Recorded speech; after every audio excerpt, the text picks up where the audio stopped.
Yo, what's poppin', everybody? Welcome back to the podcast, another episode of Caffeine and Green with your man, Connell Cardenas. And per usual, before we get into it, I just want to make sure that you guys have all head over to www.caffeineandgreenroasting.com. That's right, that's where you can get all of those amazing coffees that we've been talking about for a while now. Of course, I'm talking about the Issa blend, which is dark, chocolate, and bold. We got the collaboration with Shieldless Skateboard Mag, which is a single origin Colombia. It's also known as the Morning Sesh. And then, of course, big shout out to my homegirl, Liav Clockley. That's we have just a few bags left of her Victory Lap, which is also a single origin Tanzania coffee, which is a little bit of a light roast and a pea berry. So head on over to the website, pick up any of those coffees, and then also we're still doing a blowout sale on Liav's hoodie, the Sugar Skull. We also have our Sugar Skull mugs. We also have a couple Caffeine and Green shirts that are left, and of course the Southside Tyler Safer Caffeine and Green shirts as well. We have some new stuff coming, guys, so get there while you can. And like I said, head on over to www.caffeineandgreenroasting.com today to get any of those caffeine and green needs. Also, big shout out to my homeboys and homegirls over at Steel Mill Coffee in Oceanside, California. Those are my amazing friends. And of course, you know, I'm talking about Anna, Giles, Little C, Shay, and of course, Riley. And the newest addition to Steel Mill is my homeboy Joel. So head on over there if you guys are ever in Oceanside, California, because I do the roasting for them. So you get that amazing coffee that's being served on the bar. And I know if you head in, everybody would be super stoked to see you. So guys, if you're ever in Oceanside, California, head on in to Steel Mill Coffee. All right. My guest today is a good friend of mine. I've known her for a couple years now. Her name is Essence Mcconnell. She is doing some amazing things for the community here in San Diego, all over San Diego, not even just in SD proper, but I'm talking everywhere. She's doing some beach cleanups and now branching off into the neighborhoods, and she's actually just filed or got, I don't remember what she said, for tax-exempt status. She's doing big things as a nonprofit for Essence of Earth San Diego. I'm very excited to have her on. I wanted to have her talk about why she's doing it, how she's doing it, and just, you know, doing amazing things. And also, she's working with kids with autism. I mean, this girl, what does she not do? She's like a humanitarian in a sense, and I wanted to give her a platform to talk about what she's doing and how amazing it is. So, without further ado, Essence Mcconnell. This your time to shine, homegirl. Let's go! Give me caffeine and green. It's your boy Connell. What's good? Good. Caffeine and green. And we are live. Sorry. Essence Mcconnell. Essence of Earth, San Diego. That's right. Yes. That's Welcome right. to Caffeine and Green. Cheers. Cheers, brother. Boom. Thank you. Whew. Yeah. You said good whiskey, so we went the Buffalo Trace. I'm into it. I appreciate it. Yeah, do you fuck with Buffalo Trace? Do I fucks with Buffalo Trace? I think we have a bottle of Buffalo Trace at the house. Oh. Is Buffalo Trace the one that JRE has? It is, actually. It's the oldest whiskey in the United States. Yes. So, you know, fuck with it, son. Yeah. But, dude, so Essence, like, I wanted to have you on the podcast because you're doing big things, girl. Thanks. You are doing a non-profit. You're like, you started off as a beach cleanup. Is that correct? Yeah. We started out pretty much in 2020. Maybe 2019. Yeah, I graduated college in 2019. And at that time, 2019. At that time, Cameron, my partner, and we would walk the beach, and there was just a bunch of trash on the floor. And it was really depressing for us to walk past. And we would walk the dogs, and we just decided to, let's pick this shit up while we're walking. Let's just pick this trash up. So we would use the doggy shit bags. We just put trash inside of there, just constantly be picking it up. Got to the point where we would like purposely bring bags that we just used at the house and bring it over there as we walked the beach. And we felt good doing it. We felt really good. And at the same time, the more we started picking up trash, I think the more frustrated and angry I know I got. Angry. I got really angry. Emotional about it. Damn. Yeah.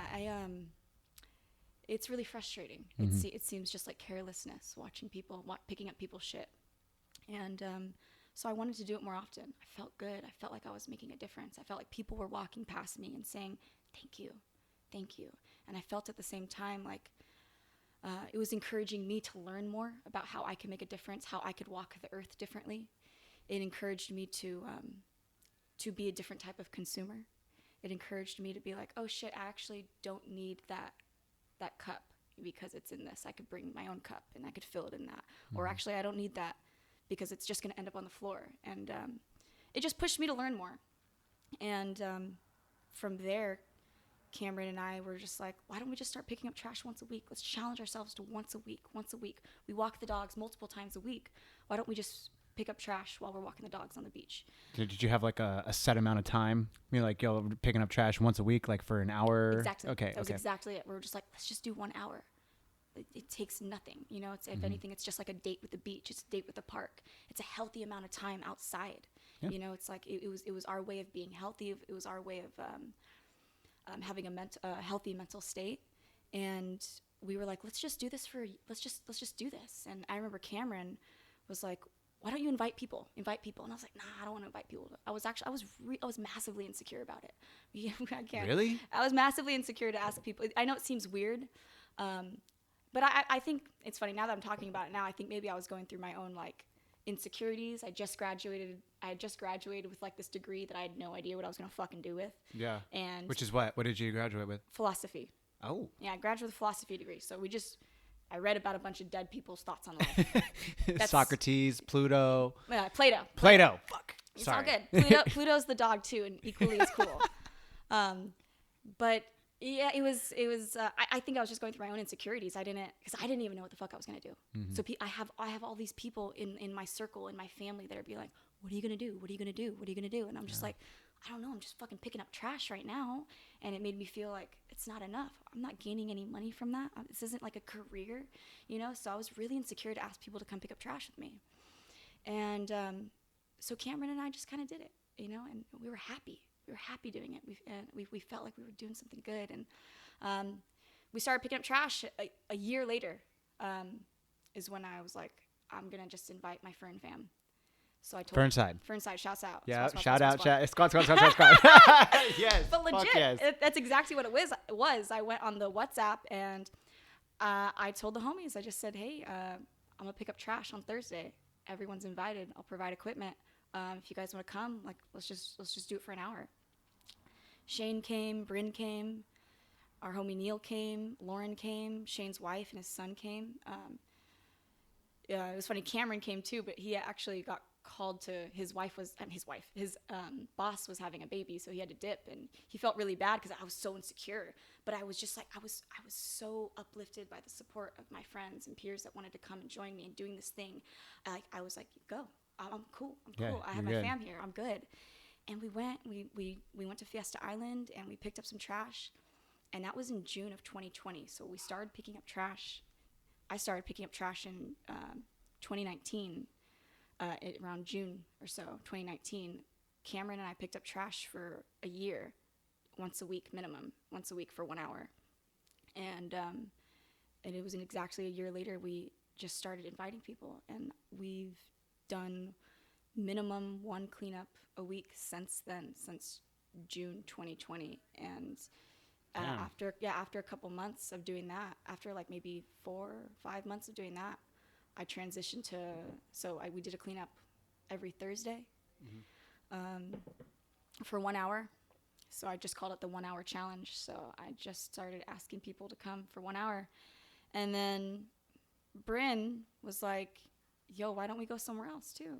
So it was her idea to go to OB. And I picked Mondays, and I was like, all right, let's do it on Monday. So, and then we started doing 2 cleanups a week, Mondays and Thursdays. Monday in OB, Thursday in Fiesta Island. We actually stopped doing Fiesta Island because a human body was found. What? Yeah, Did you find it?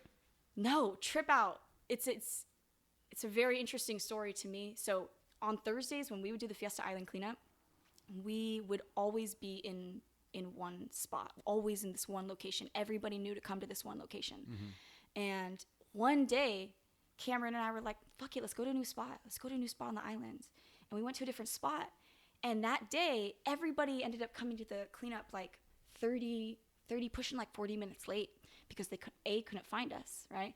And then B, when they got there, they were like, yo, it's a good thing we're not at our old spot because there's a bunch of cops over there. And we're like, oh, awesome, cool, great. You know, we had a good time. I get home, I get people sending me these messages and like articles. They're like, yo, did you guys find this? Did you guys find this the human skull? And I'm like, holy shit, that's why there was a bunch of cops over at the location. Oh, it was already decayed. No, not decayed. There was someone else was doing their own cleanup. Like some random ass man was just doing his own cleanup at this fire pit, and there was a human skull was found in the fire pit. Like they found teeth, and then they found a skull, and it wasn't declared a homicide. They just said it was. I didn't really look too far into it, but it wasn't declared a homicide. I know that much. Whoa. Yeah, trip out, right? So that was actually the last time we did fiesta for a while, because we had like kids come to our cleanups, and I'm not trying to have a kid find like a human body. Yeah. So, but it was. I don't want to say it was a good thing that somebody, whatever, but things happen for you. Yeah. I get what you're saying. I appreciate it. Okay, yeah, Okay. Say less. Say less, please. But it pushed us to do neighborhood cleanups. So. Oh, wow. So you're doing neighborhood cleanups now. So it's gone away from the Yes. beach into the neighborhoods. Yes, in fact, so now Mondays is the only, Mondays in OB is the time we do the beach cleanup. And on Thursdays, we hit new neighborhoods. So every month we do a new homies neighborhood. So we started out doing Sherman Heights, because that's where I live. We do Sherman Heights, and then a different person in that's part of the crew, I'm like, you want to do your neighborhood? So we've done Normal Heights, we've done South Park, we've done Sherman Heights. What else have we done? We did National City. We did Balboa. Oh, wow. And so we do all those areas for the month, the entire month, and we just hit every Thursday of that month. We do 1 hour in that neighborhood. Oh, wow. Yes. Okay. So, because as it's evolved since like that first cleanup day, it's gotten to the point where I realized like everyone, the best way if I want to see like change in the world is I have to lift up the people around me. You know, the people around me, there has to be some type of sense of community, and people need to, I don't know, people need to love one another, and people need to feel good. People need to be happy, I think, you know.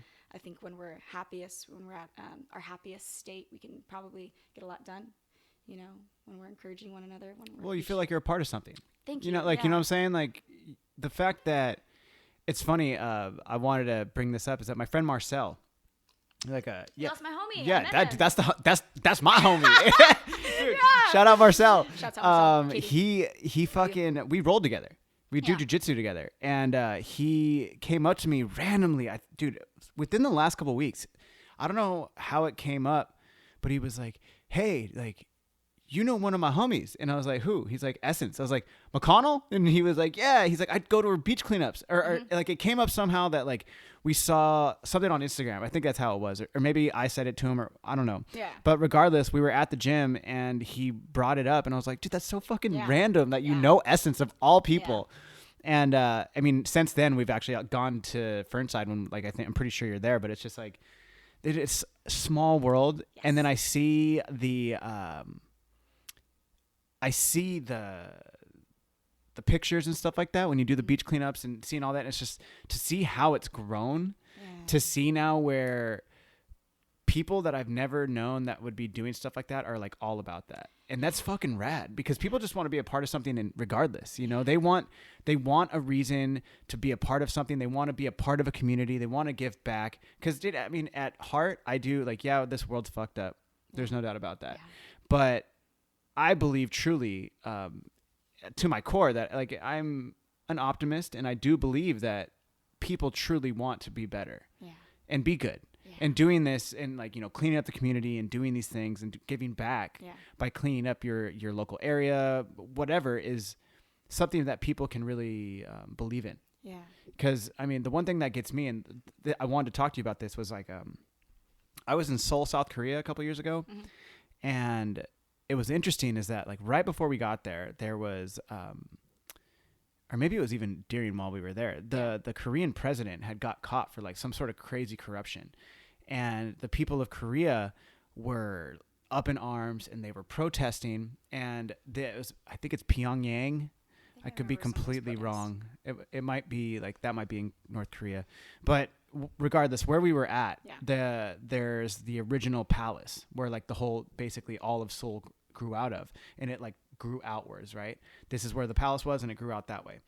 They have this amazingly beautiful gold statue that is fucking massive. It's insane, and they had a massive protest in this big area where it's just flat and this gold statue of the first emperor of Korea, and then the palace. And my friend Jungin, who was showing us around, was saying that they had the protest there and that there was all this trash and, you know, all this stuff. But in Korea, for some reason, and this is not a bad reason, but people take pride in their area. Yeah. And at the end of the protest, it was peaceful. Yeah. They put all of their trash in big piles. Totally. And they didn't, and there was just not something that, like if you've ever been to a festival here in the United States, anywhere, pick a state. Oh yeah. There is just trash everywhere at all times of the day. And once the festival's over, it's like you're sifting through trash. And the next day it's gone because they have people cleaning all day. So that's something I will say also is that I don't believe that picking up trash is one person's responsibility. Mm-mm. And what I mean by that is it's not just the janitor's job to pick up trash. It's everybody's. Clean. Yeah. And I don't want to. Hopefully, I truly envision Essence of Earth evolving to more than just a litter pickup. Yeah. That's how we've started for sure. But it is everybody's responsibility to keep our environment clean and healthy. It's everybody's.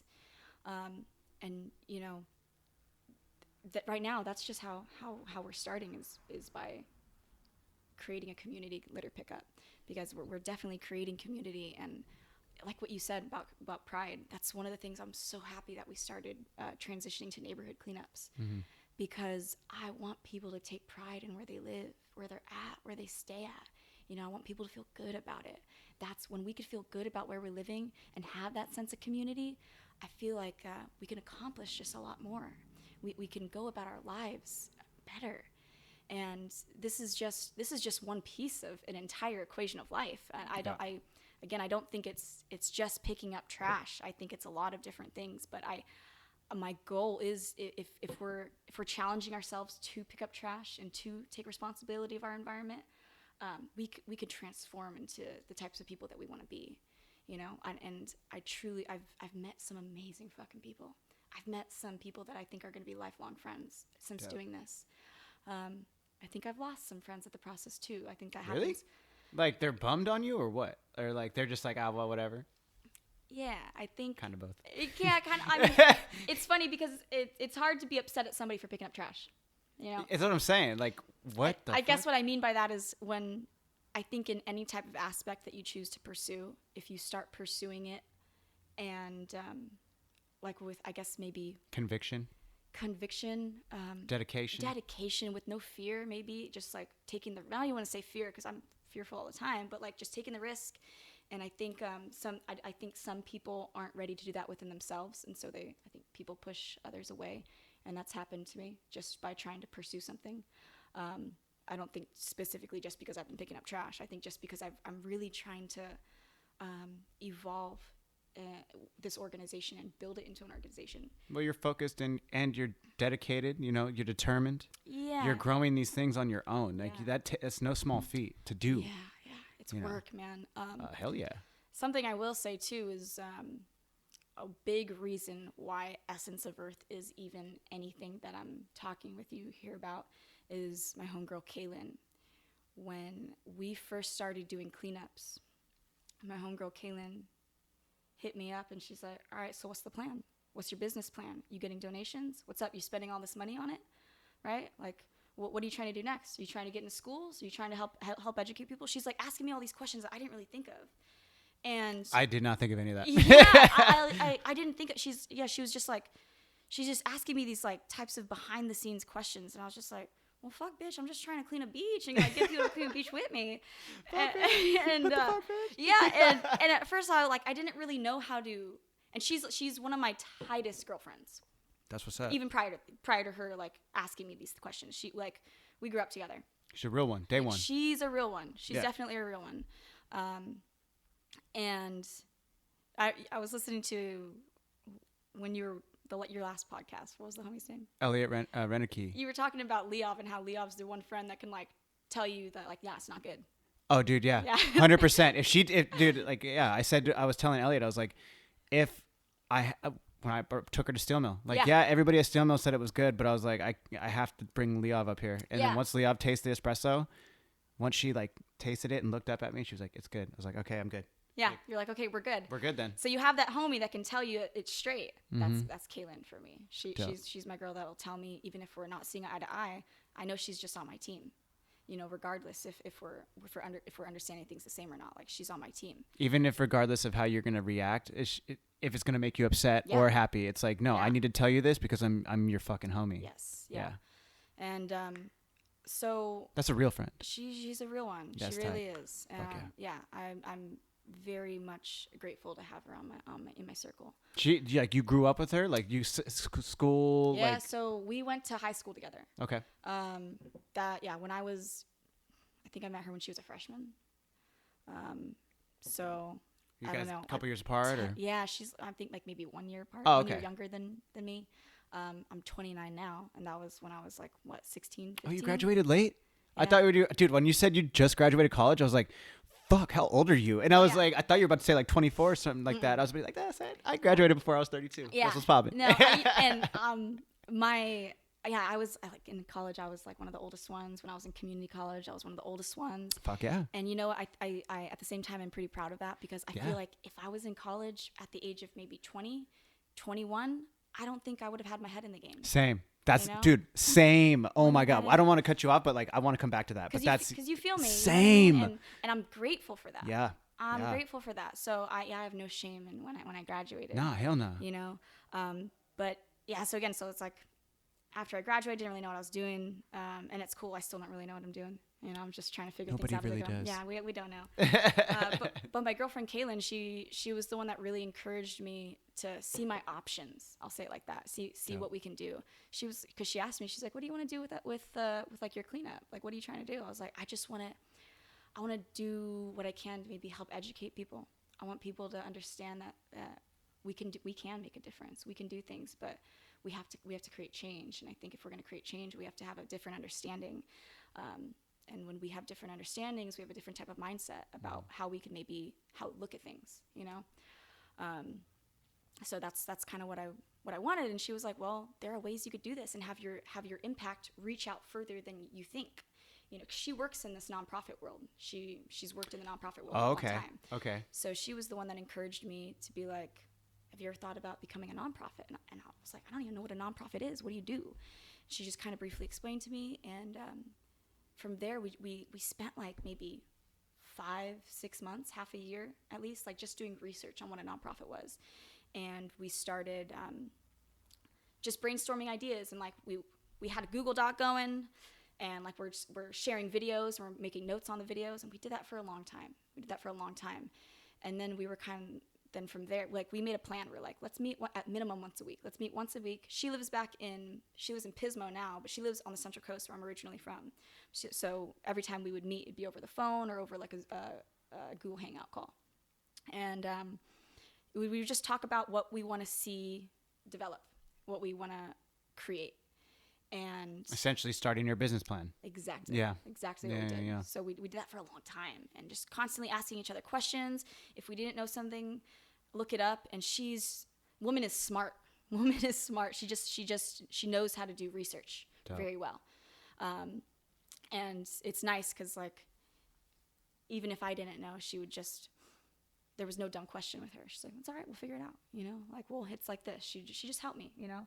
And you're not failing, you're learning. There's exactly. Dude, 100%. Exactly. Yeah. It's been an amazing learning process. I always like to say it's the best social experiment. I'd say just so. having people come and like pick up trash with me, the types of people I run into. It's been the type of people you meet just in general. Yes. It's been a wonderful process, truly a wonderful process. And so we just checked out the steps and what it took to become a nonprofit, and we started making steps, and we're like, okay, we could start doing this step. Let's start doing this. So we would spend like a month, 3 months on that one step. Once we got that one step ready, we're like, all right, what's next? What do we have to go through legally? We could do that step right now. Let's do that step. Let's fucking do that step. We did that step. Took us some time. Maybe we had to like redo something else, which we had to do a couple times, like redo something from the first step. Like once we went to step 3, we're like, oh shit, we did this wrong actually. So it was just it was a huge process, and we finally did all the paperwork, and now at this point we just this last week finished the final paperwork to apply to the state of California for tax exempt status. Dude, that's what you told us last night when we were at the bar, and I was like, what? I was like, you're like a religion now. Yeah, basically, like I'm gonna start my own cult and just like get everything written off. I don't know. That's so sick, though. It's cool, and that's a huge step. Congratulations, first of all. Thank you. First of all, that's Thank wow, you. just wow. Thank you. I don't know the first thing about doing that, but I know, goddamn, like when you do that, it's like, whoo, boy, like that's serious. Yeah, thank you. I appreciate that, dude. And you know, something I didn't. What Kaylin at the very beginning was trying to say to me and like encourage me. She's like, if we do this, you know, you might be able to go in schools and you kind of have like this legitimacy behind you now. You could be like, yeah. You could write this off. Like, hey, if someone wants to donate money, they could write it off. It's more incentive for somebody if they want to donate money to like our equipment. It's more incentive for a school to be like, oh, they have this legitimacy through the state. They could come onto our campus and they could do a demonstration.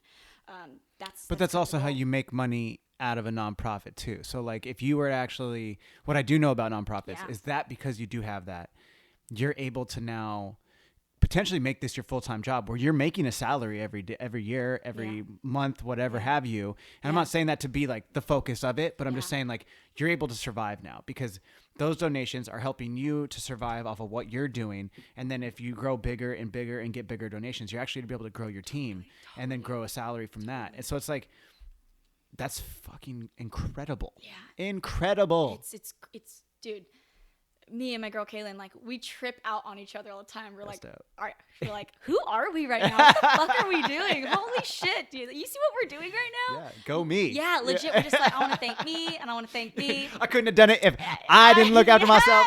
That's what's popping. I'd like to thank me. Yes. We legit trip out. We're like, we're really doing this right now. That's tight. And it's yeah. Let me take a sip of this. Yeah. Do your thing. I am so pumped to see how everything is going to transform. I want to continue what we're doing just honestly, with honesty, with just wholeheartedly. I just want to know we're doing it and actually that was one of the reasons why Cameron and I waited like an entire year to invite people to the cleanup. Cameron really wanted to invite people. I was like, no. I was like, first let's prove to ourselves that we could do it. Yeah. We did it for an entire fucking year. You lead by example. Yeah. That's yes. what it is. Truly.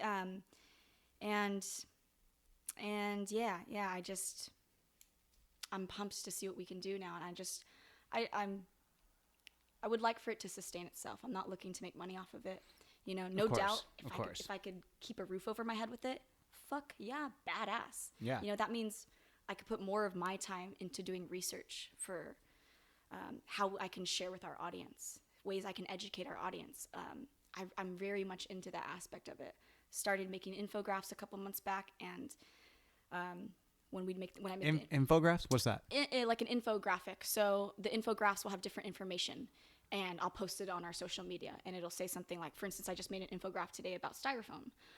It was like basically because the question is styrofoam recyclable? It's made of plastic, but does it break down? Like it doesn't break down at all. No, it definitely doesn't break down. And so it pushes me to do research on the topic so that when I go to a cleanup, at the end of our cleanups, what the crew does is we get together and we sift through all of the trash. We get our hands dirty and we sift through everything. And that's what really started encouraging me to learn more about the waste problem that exists in our world, was because people would be like, yo, is this recyclable? And I'd be like, yeah, it's plastic. totally, it's recyclable. But then I go do some research and be like, oh shit, just because it's plastic doesn't mean it's recyclable. So I have to go back to the cleanup. The next cleanup, I'm telling everybody, hey guys, so let's sift through this. This actually isn't recyclable. So I share information. Now people know. So you're informing while you're doing the cleanup. It's not just like, Absolutely. it's not just picking up trash. No. It's like, hey, this is biodegradable. This is Absolutely. recycled. This is Absolutely. styrofoam, whatever have you. Absolutely. Yeah. And the cleanups, I truly want it to be like a safe space for people to ask questions and not have any dumb questions. I remind people at the cleanups, like, I'm 29 years old. I just learned that you can't recycle a pizza box, Well, yeah, because of the grease. Exactly. Yeah. Okay. But it's like people think cardboard. It makes sense. That's not a dumb assumption. It's cardboard, but there's just a lot to learn. And I would love to just focus on like more research so that I could help get research out to people that want to listen. And yeah, if Essence of Earth can sustain itself, that'd be badass, because then I could put more energy into doing what we're doing and have it grow and hopefully have our change be wider. And I truly believe that we can change the world if everybody just wants to take the time and work together. Yeah. I truly believe that. Maybe, I don't know. Who knows? Sometimes I get really, really pessimistic. Sometimes cleanups really get me down. Really? Yeah. Sometimes just picking up shit, picking up trash, understanding how like the world's unraveling. It really gets me down sometimes. It really does. Yeah, I mean, I can imagine that. That's so heavy when you think about it that way. But I mean, you have to start small. Yeah, everybody, like, people say, one person can make a difference. Like, they say one man, one woman can change the world, kind of thing. Like, you want to, like Tupac said, like, you want to be you might not be able to change the world, but you might want to be the spark that ignites the mind that changes the world, type absolutely. of thing. And dude, just because it might get you down, it doesn't mean that you're not positively affecting the people around you to make a difference. And like, it might get you down that the world kind of sucks at certain points or all over or just naturally. But when I see those groups of the people that go to your cleanups, there's like, 15, 20 people? Yeah. Maybe 30 sometimes? Yeah. That means that they came there for you. That means that's 30 people, which means they're probably going to run into 6 people who saw that picture because they're going to reshare it. And it's like, it multiplies. Yeah. You know what I mean? So it's like, 30 people. So each of them 6. So 180 people maybe get to, and that just keeps growing, and it's repetitive, and you're doing it consistency. Consistency is key with everything you do in life. Mcconnell. Yes. You feel me? So it's like Monday, Thursday.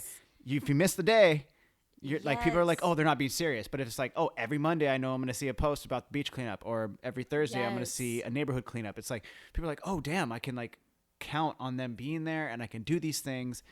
And I mean, I don't know. I think. No, I'm happy you said that, because that was one of the biggest things. I think that was one of my first lessons I started learning.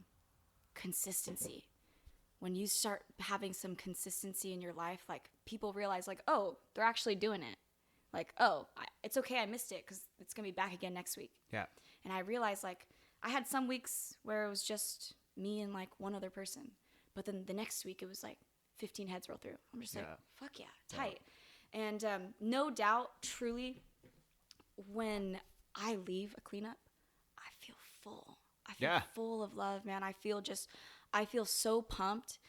And I always just want to tell people at the end of the cleanup, like, hey, I hope you feel proud about what you did today, whether you decide to come back or not. Know that what you did today was amazing, and I hope it helps you feel good throughout the rest of your day. Because I'm not saying everyone has to come pick up trash. That's not what I want to lay in people's heads. I think it's more just do better, And if coming to a cleanup can help inspire you to be better, if you could be around a bunch of people that want to work together and just pick up some trash and find the positives, I don't know. If that can help you throughout your day, then fucking come to the cleanup. If you just have to do it once and you feel better, I'm thankful. Yeah. I'm so grateful. And you're right. Like, no doubt I get those moments where I'm just like, fuck, this world sucks. But then I think it outweighs the time. I mean, it doesn't outweigh the times I'm just like, we can do this. Mm-hmm. Yeah, we can do this. This is amazing. This is fucking amazing. And it's truly a spectacular feeling watching individuals come together. It's, I laugh to myself about it, because like almost every single Instagram post, when I'm posting a photo, like a group photo of something, I just say I'm so grateful for you guys watching people to come together. But it's like, I mean it. There's something really special about watching a bunch of heads come together heads that you never knew existed. You know, people that I just met coming together and just being like, let's do this. Let's work together. Yeah. It builds, for me, it's built honest relationships. Yeah. I've built very honest relationships from doing this, and I've learned a lot about people. I feel like a lot of people, I don't know, I've had people like reach out to me and just, I think a lot of people want, I don't know, people have different angles for wanting to do certain things. Like positive and negative? Yeah, absolutely. Yeah, I would imagine. And like everything else. Yes, yeah. And this is just the way I've experienced. I'm sure you've experienced similar things. Like people want to use you for certain things. You definitely have to sift through the bullshit. Yeah. You know, like I feel like I have a pretty good like bullshit detector, especially now. Bullshit like compass? especially now. Like I think I don't know what number this is gonna be, but it's getting close to like 130. Yeah. If not something like that. There's definitely a couple people in the beginning that were like, Ooh, dude, I just bet. garbage podcast. Ooh. And I'm not saying any names. If they think that's them, yeah, you're probably right. It was probably you. But like, I'm just saying, like, there was one guy who showed up so fucking late. Like, I was like, hey, bro, told him. I was like, I have this time to this time. Homeboy showed up at like 8:15. I was like, I told you I'd be done at 9. Ugh. And I was just like, Ugh. and we got into it. And it was funny is that we did the podcast. I promoted it. I did it. Homeboy didn't even like repost it. He didn't show no love. And I was like, all right, whatever. Yeah, like you're not that cute. It's dude. just like, dude, it was super rude and disrespectful. And it's like, you know, granted, and I've said this before on the podcast. It's like, this is the one thing I do that I'm okay with not making any money at. Like, sure, like I'm sure at some point, some people are going to be like, hey, let me sponsor, let me do this, I'll pay you, blah, blah, blah. But it's like, this is the one thing I don't really care because nobody can tell me what to fucking do. They can't tell me what I could say. That I don't self-censor myself. There's literally in 130 episodes, there's literally only been one thing where I was like, oh shit, I'm going to edit this out for myself. Oh, really? For myself. And that's like, you know, like we were talking about before the podcast, I've definitely edited for other guests before a lot, but I'm not about self-censorship. I'm not about censorship. Like if people are like, hey, like, You want it to be real and honest. yeah, I want to be honest. Yeah, I want to be real. And at the same time, it's like, hey, I want to give my listeners and you a fucking a platform. And you know what's funny is that I was just talking about this today. That meeting that I had gone to, when I was in the meeting earlier this afternoon, the guy who I was having the meeting with, I was like, hey, you know, the reason I found out about you was because of Instagram, and I've been aware with you, but like the reason I reached out to you specifically was because I walked into his coffee shop and I was wearing that CNG hoodie, the one Leov that I made for Leov, and the guy was like, CNG. He's like, is that? I was like, he's like, what is that? I was like, it's Caffeine and Green. He was like, oh, he was like, do you listen to that podcast? And I was like, No. It's my podcast. And he was like, I'm the guy. yeah, he was I'm like, the guy. are you Kano? And I was like, yeah. And he was all, oh, dude, I listen to your podcast. And I was like, that's so sweet. I didn't know homeboy. Really? Yeah, I'd never met him before. And I was just like, oh my God. That's badass. That's fucking crazy. That's badass. And I was one of those moments I was just like, you know, you don't run into these people. Sometimes like I don't ever want to assume, but there's definitely people that listen to the podcast that will never tell me they listen to the podcast. And they're like, just to know that it's reaching people. And like, I mean, I see the numbers, like, and the numbers are up there now, cause it's been close to 3 years that the podcast has been going. Really? Yeah. And Good it was, job, man. thank you. Good Thank job. you. And it's like Consistency, you know, and the only time it slowed down was during the pandemic. And the only reason it really Makes sense. stopped was because like, I was trying to do the Zoom calls, but I got so over it. I was like, nah, I got to do this in person. I don't give a fuck about the pandemic. Like, I found a couple people who wanted to do it during the pandemic, but it was still super hard. But once it came, like, once we got that first opening, I was like, fuck it. I'm going in. Like, hey, I don't care if I have to get a COVID test every single week. I was already doing it for training anyways. So I was like, hey, I took a COVID test. If it makes you feel better, here's my negative test. Come on through. Really? Good for you. I swear. I was just like, because I like having this conversation. There's something so significant and so meaningful when you can sit across from somebody, talk to them for an hour and a half, 2 hours, 4 hours, whatever, that a lot of people don't get to do nowadays. And, it, you know, a lot of people say it's because of the phone, whatever. That's true. But there's so many interactions that you do on a daily basis that are so superficial that when you actually get to sit and talk to somebody, you can get a better understanding of who they are, why they do what they do, and are they doing it with passion and conviction? Yeah. And that's exactly, somebody asked me recently, like, what's your podcast about? And I was like, it's about anybody who has passion. And anybody is like, I don't give a fuck what you doing. You are like, I've had rappers, I've had reggae bands, I've had coffee professionals, fighters. I'm having you on here.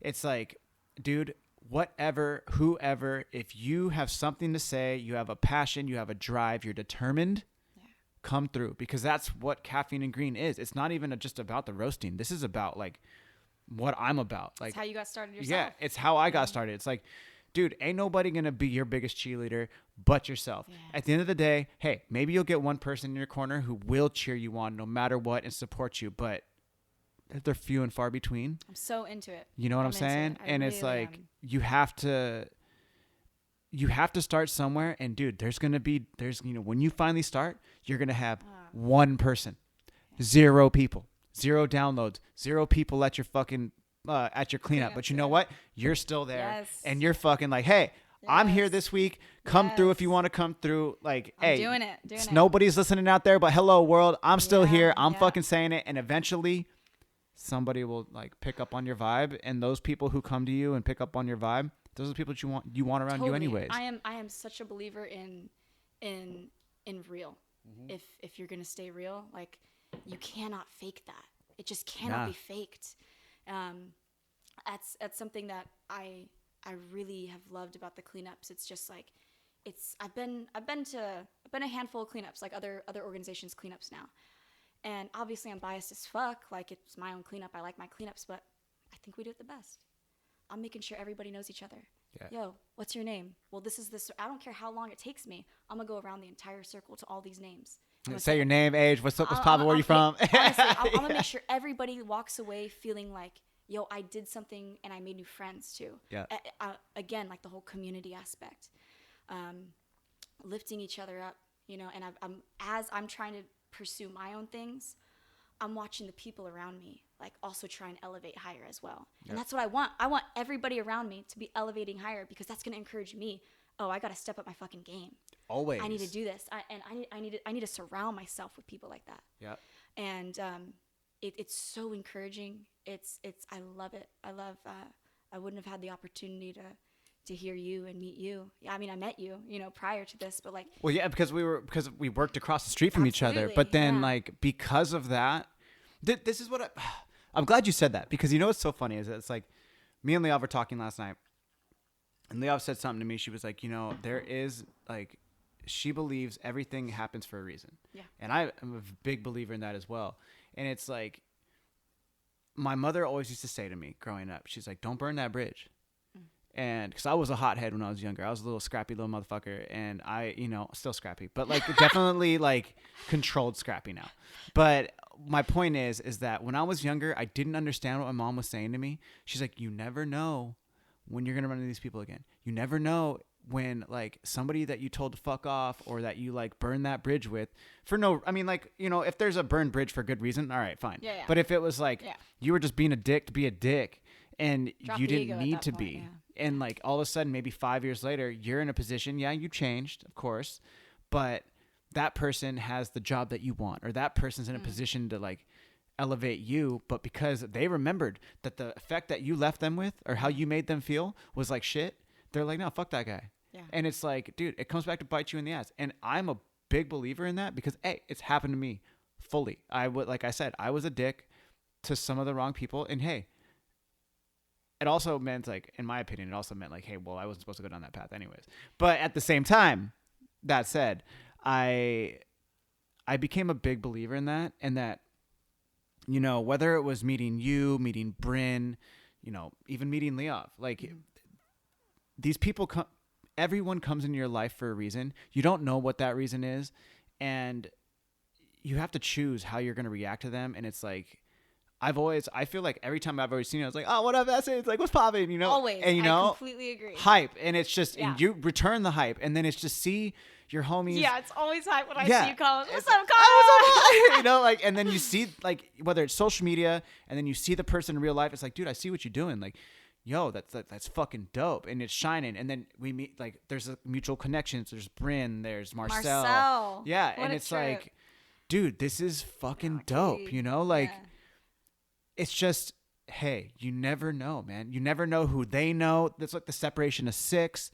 It's, you know, the 5 people that they say, the 5 people that you surround yourself with in your circle, your close knit, tight circle, can tell a lot about a person. And it's like, and then you have that separation of 6, and then those people know these people, and these people know these people, and it's like, dude, you never know. At the end of the day, it's like, yeah, you can be stuck in your ways, or you can be a dick, or you can be genuine, but it's like, would you rather be known for your character or your reputation? Yeah. Your reputation is what people think who you are. Absolutely. Your character is who you really are. Yeah. And in my opinion, it's better to be known by your character than by your reputation. Because Absolutely. your reputation, you can prove people wrong. Yeah. People will walk up to you and they'll be like, say they didn't know you, Essence, and they're like, they just knew that, like, oh, you're doing these amazing things and you're probably like the nicest person ever. And they would be completely right. But if they met you and then they were like, oh, I think she's great, and then all of a sudden they met you and they hung out with you and they're like, oh, she's kind of sucks. Facade. You know? And it's like, that's your character. So it's like, I don't know. I think, to get back to it, it's just, I think to be surrounded by the people that I've been lucky enough to be surrounded by, specifically in the last 3 years since when I was working in South Park and I met all you guys, it was 3 years ago. It really, I was saying this to Leo last night. I was like, dude, my life has literally gone, like, it was this way. It was going, like, for people who can't see, it's like I was going straight and then it was like hard right, just boom that way, and then just started taking off that way. And it, you know, at first it's so scary. Yeah. And you don't know, and you're so unsure of yourself, and you're insecure. Yeah. And all of a sudden a year goes by.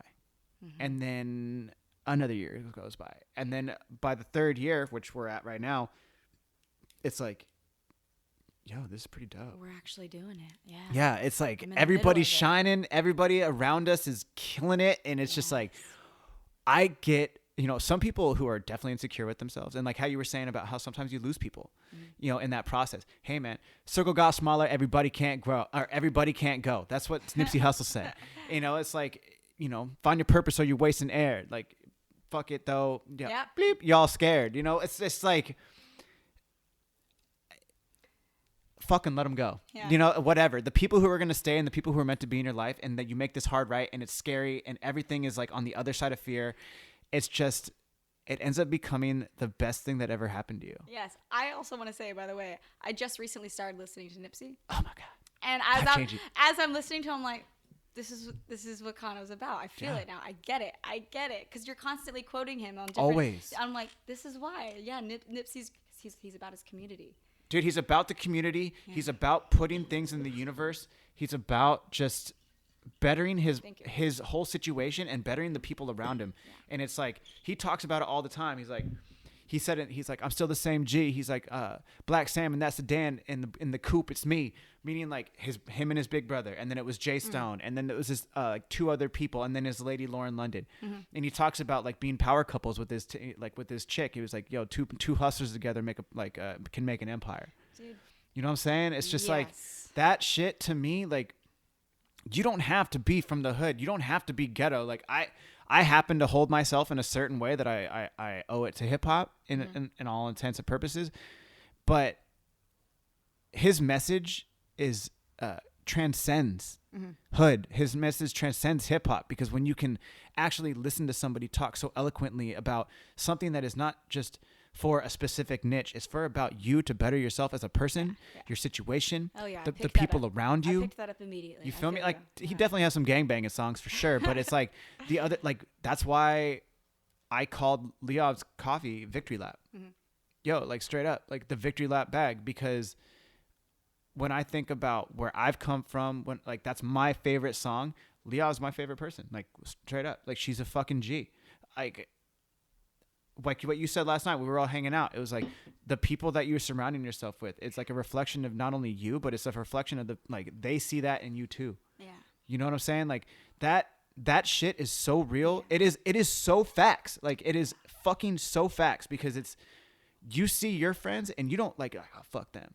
Yeah. Nah, you're like, no, they're being better. I want to be better. And then you guys come up together, and then it's like, then the other people that are around you, either they're going to fuck with that vibe or they're not going to fuck with that vibe, and they're going to peace out. Just like you saying. Yes. So it's like, I don't know. You definitely sift through people that want to be there and people that don't want to be there. That's what it is. And want to come up and don't want to come up. It's been a beautiful process. Mm-hmm. I definitely agree with that. And people around me push me to be better. I hope vice versa as well. We got to elevate them. Yeah. Elevate your crew, because when you can like, yo, it's, circle got smaller. Everybody can't go. But at the end of the day, the people who you come up with and the people who are there when you're down, when you're happy, when you're fucking shining, when you're not shining, those are the people that really fucking matter. And those are the only people that you really want around. You want quality over quantity every single day of the week. If you say quality over quantity, or if you say quantity over quality, fuck out of here. Like, nah, we can't fuck with each other. Yeah. Like, I won't say who this is, but like, there's this person that I know that just like, they don't have a car. And it's not because they don't like, I'll get into it more, but it's like, they don't have a car. They don't pay their rent. They have like their parents paying their rent. They got like, it's like, this person's almost 30 years old. Mm-hmm. It's like, dude, what are you doing? Mm-hmm. Like, come on now. Like, I don't want to work right now. I'm still living off unemployment. Yo, there's a shortage of people working. Why are you not doing something to better your situation? You talking about you want to do this, but you ain't doing nothing to fix that situation. Yeah, and it's also like it's not about how much money you're making, but it's like, what's your impact? What are you doing? What are you doing? And it's not even like, doesn't have to be like, what are you doing for the fucking world? But it's like, what are you doing for the people around you? Dude, what are you doing to leave a positive effect? Yeah, and that could be in so many different ways. Again, it doesn't have to be like you have to change the fucking world, but it's like, you saying hi to your neighbor every morning? Dude, something. Yeah, something, anything. Granted, this person I know is very nice. I'm not trying to talk shit. Like, but it's just like, I'm spitting facts, because it's like, dude, when I see the people that I surround myself with, everybody's hustling, everybody's grinding. Yeah. It's not about money. Yeah. To me, it's about like, what are you doing that are like every single day when I talk to you, it's like, oh yeah, sorry, I was doing this, or sorry, I was doing that. It's like, yo, don't apologize for your hustle. Don't apologize because you out there doing what you need to do for yourself and for the others in your community, whether it's your family, it's for your own personal mental. Absolutely. You know what I mean? It's like, no, absolutely. Even if you're just helping you, dude, you got to. Do it. Who's gonna help you but you? No, yeah. Nobody's gonna change your situation but you. At the end of the day, that's what you do. It's a hard lesson to learn. And because people think that's selfish and cocky. Yeah. But there's a difference between being confident, being cocky, and being selfish. Yeah. And they're like, you can add narcissism in there, and narcissistic people in there, but like, it's as age old as like what, people say like, you can't love anybody but until you love yourself. Like, yo, I'll be real honest with you. Like, I have a hard time sometimes. Like, for me, mentally, sometimes I don't like myself because of what I've gone through, what things I've done and things I've said, because I don't think I've ever said this out loud, but it's like, I'm a thinker, obviously, right? I think and I dwell, and I let things from the past come back up, and I'll be like, fuck, why did I say that? Yeah, it's okay. Still, years later, and I'll feel bad, and it like fucks with me mentally, and then I don't like myself. The fact that you're even addressing that you did something that you didn't like, congratulate yourself. Dude, seriously, it's tough. It's tough, but I really believe that even if we just take the moment to be like, I don't like how I did that. Yeah, I don't like what I did. Instead of just being like, nah, it's fine. That's just what I do. That's just what I do. It's like, no, it's okay to be wrong. You got to be accountable for your own actions. Absolutely. 100. Absolutely. Yeah. And it's important. And again, I feel like these are things that I'm still learning. It's like, it's okay to be wrong. It's okay to be wrong. It's okay to have not been your best one day. It's okay. But as long as we're holding ourselves accountable and be like, I want to do that better. I'm going to take the time to do that better. Do you ever like, when I was really, I think I made the shift. It was like when I went from skateboarding like full time to like, I broke my back. Shit. I dislocated my hip in one fall. All from skating? Yeah. One fucking fall. It sucked. Where did you fall? Like, how was that? I was in Point Loma, Correa Middle School. Fucking 10, 20 feet up? What happened? Dude, no. I was going over this bumped bar. It was like a bumped over handicap bar. And I knew I wasn't going to make it. And my truck hit the top of the bar. And I went fully sideways. And like basically went like, I twisted and I was horizontal and couldn't brace the fall and landed. No, you're fine. It's totally fine. And I was like, you planking dude, in the it was basically planking in the air. And I couldn't get my arm back around because it was just super odd. And I landed all my weight straight on my hip, dislocated. I was like 28, probably 29, something like that. Like bad. And I think I was 28 actually. And broke the L5 vertebrae in my back. I cracked it. And then I dislocated my left hip. And how long could you not walk? Dude, it's crazy. I went skating later because it was like, I think the adrenaline, and I was still warmed up from skating all day. So then I went to Washington Street, got my last photo that I ever shot for skating, like for my sponsors, and then went home. Really? And the next morning I woke up, I couldn't walk. What a trip. It was, dude, like shooting pain down my leg for months. Wow. And basically went 3 months, 3 months with a dislocated hip. What the human mind can push us to do. Dude, yeah. I would just take a belt and like tied it super tight. Like, so I couldn't like, oh, dude, it was so fucked. I don't want to take away from that, but I forgot what he was even going with that. We were having a great talk. Fuck. I totally lost my train of thought. Damn it. I'm sorry. No, you're totally fine. What were you talking about before that? I totally lost my train of thought. Either way, I think what it was is that, I remember what it was. When I got hurt, when I made the transition of, I was asking you, is like, what my point was, is do you ever reflect on your day? Because when I was making the transition from skating full time, I became a meditation teacher at the Chopra Center.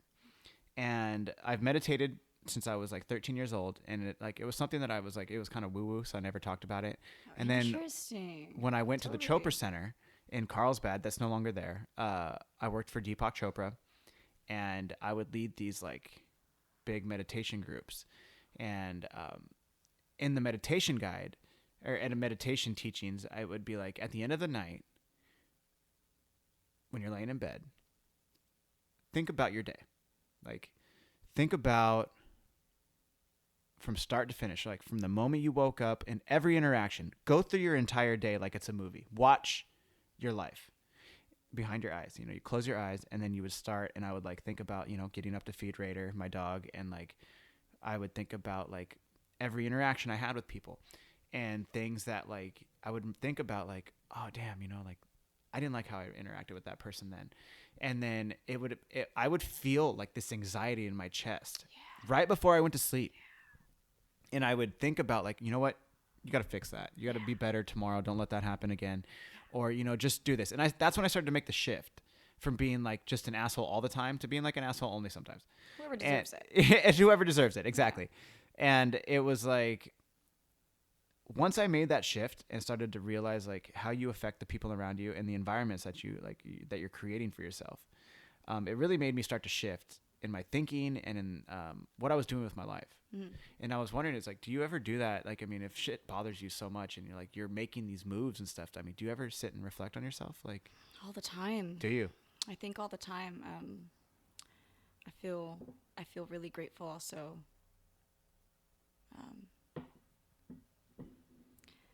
The relationship that I'm in, I think we certainly take time to really reflect and have an open dialogue of how we feel, how we want to be better, and I feel really grateful to have that space. But even prior to that, I think that was something that really turned me on into studying philosophy in school. I started studying philosophy in San Diego City College when like 2014, I guess.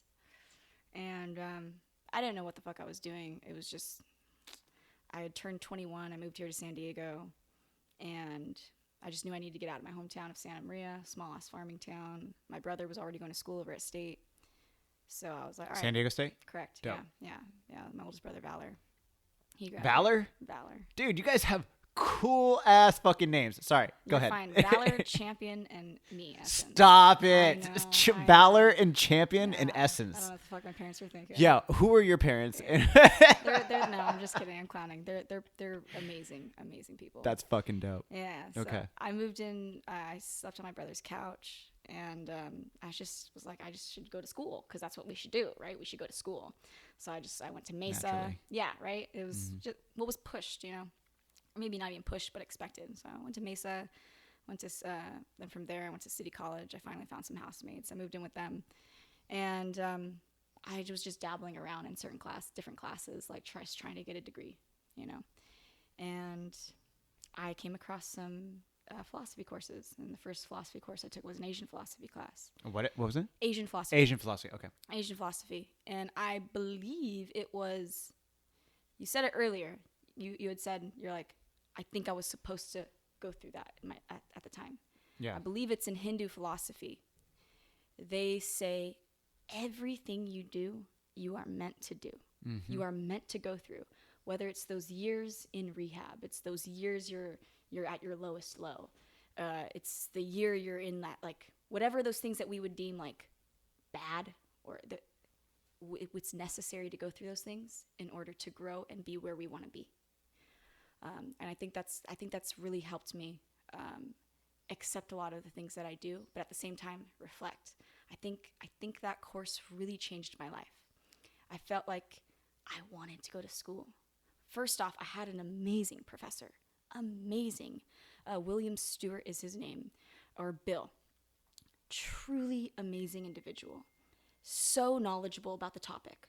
So exceptionally knowledgeable. And he made everything very easy to understand. And he related everything back to our lives. And I remember every day just feeling like, how did I do today? So I think that was when I really started to try and be better, actually. And yeah, so that's when I just started taking philosophy courses. And what I learned from taking philosophy courses was that, in my opinion, of course, life is meant to be lived happily. It's genuinely what I think. Whatever happiness means for you is going to be a different meaning of what happiness means for me. We all have our own different meaning of happiness, but if we're not on our path of what we find as happiness, then we're literally wasting our lives. Yeah. And again, like when I was graduating with the degree, I felt like a lot of people were like, "What the fuck are you gonna do with this degree?" And I literally told people, "I'm gonna be a better person." I literally told people that. That's so dope, though. That's so fucking cool. Like, I think that's a good answer. It was pretty. It was really cool because at the time I learned who was okay with me being me, and I learned some superficial people at the same time. It's like, well, what the fuck are you gonna do with that? What job? And again, like. Don't worry about what the fuck I'm gonna do with it. You worry about you, saying. Yeah. One of my thoughts is like, if I'm not harming people, I'm not harming myself. Yeah. I got a roof over my head. Like, why are you tripping about what I'm doing? Exactly. I'm not asking anyone for money. I'm not. Excuse me. Like. Anyways, that's. But yeah. So back to you asking, like, do I reflect on my day? Yeah, I think we have to. I don't think I necessarily, like, at the end of the day I close my eyes and I do it in that, like, specific order. But I think I have gotten to the point in my life that I really check myself. I do my best. I can't say I'm a fucking saint, but I really think I do my best as every single time I'm interacting with an individual. Am I being my best self that I can be? Yeah. And if I didn't, I think I'm pretty good at it. I think I'm really good at if I do something wrong, immediately addressing it. Mm-hmm. Hey, I just want to say I'm super sorry about this. And like 95% of the time when I do that, the person's like, oh, I didn't even fucking notice. Yeah. I didn't even know you did that. But you know what? Like at that time, like when you were saying you feel anxiety, like when you would close your eyes and be like, fuck, I wasn't happy with how I handled that situation. Like that anxiety is real. I'm like, holy fuck, I really need to talk to this person about this thing. Fuck, I really don't like the way I did that.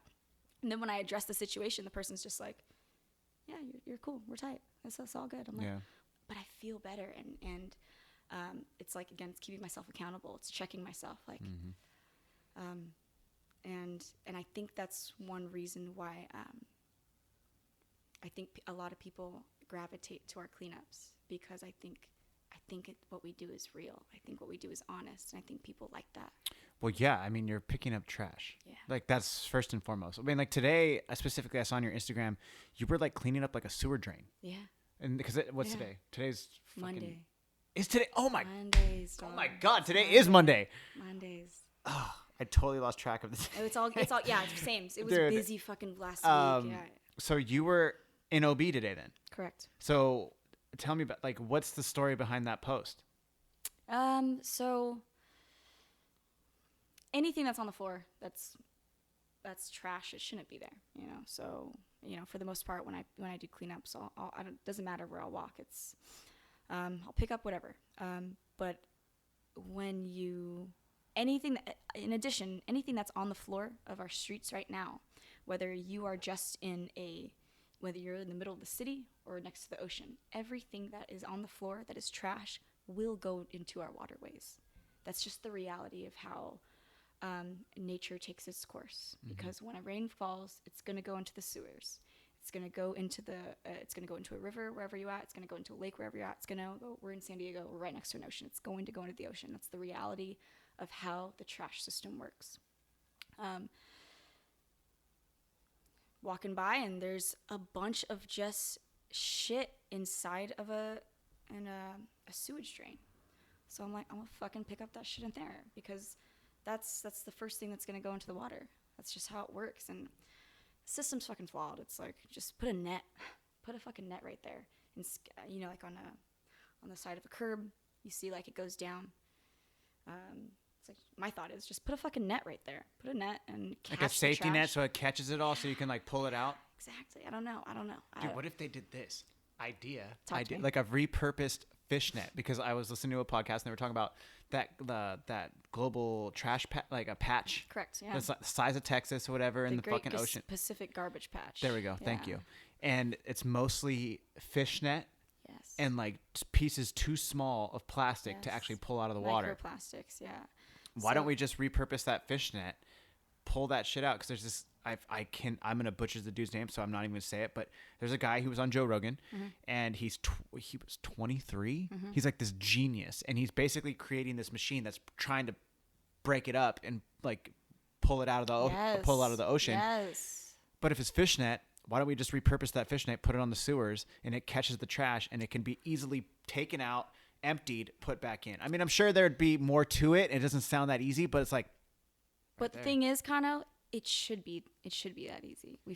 I think we've complicated so many things that it turns into certain politics. Well, who's gonna make it? Like, how many do we have to make? Who's gonna upkeep it all the time? There's just so many. The city. Yeah, I there know. you go. Boom. Drainage. I know there's a fucking section of the city that's handling drainage. Don't give me that shit. Drainage. Just says drainage. No, truly, it seems like it should be that simple. Yeah. And I think a lot of it should be that simple. But I think our system has found a lot of ways to make things very difficult. I can agree with that. I mean, that transcends everything. It's not even just water cleanup or anything. It's just everything. There's so much fucking politics. There's so many levels you have to go to. This person has to get their fucking hand, and this person has to get their hand. Like, a lot of things in this world is pretty corrupted. And that was something I was even when I first announced Essence of Earth, which was on Instagram, which was on my personal Instagram. I announced Essence of Earth. Cameron got like this really cool flyer made for me off Pfizer. I'm not sure. Pfizer's the dick pill, and is it it's really? also the fucking Maybe. it's the fucking Fiverr. COVID test. COVID vaccine. Jesus Christ. You're right. Fiverr. Fivver. Okay, Fiverr. yeah. Fiverr. Fuck me. All right. Fiverr. Had someone make this flyer for me. Yes. It's fucking badass. It's just like me with my dog Mildred, and we're like next to a beach. Anyways, I remember when I posted it, it was right after George Floyd was murdered. Oh, heavy. Yeah, it was really heavy. And so it was in the middle of lockdown, and when it started, and I remember thinking like, I remember another part of my own insecurity at the time was like, I can't announce this thing when there's so many fucking problems happening in the world. That's how I felt. Yeah. You know? Yeah. And I remember I just wanting to be very careful with my words in the sense of saying, like, I don't think that, I'm not trying to say that our climate crisis is more important than other crises that we have going on. Yeah. Whether it's racial injustice or poverty or hunger, you know. But I guess getting back to like the drainage thing is I'm realizing that everything is fucking corrupted. And the more I'm learning about our landfill and our waste and our climate crisis that we are in as a world, it is madly corrupted. It is massively corrupted. And so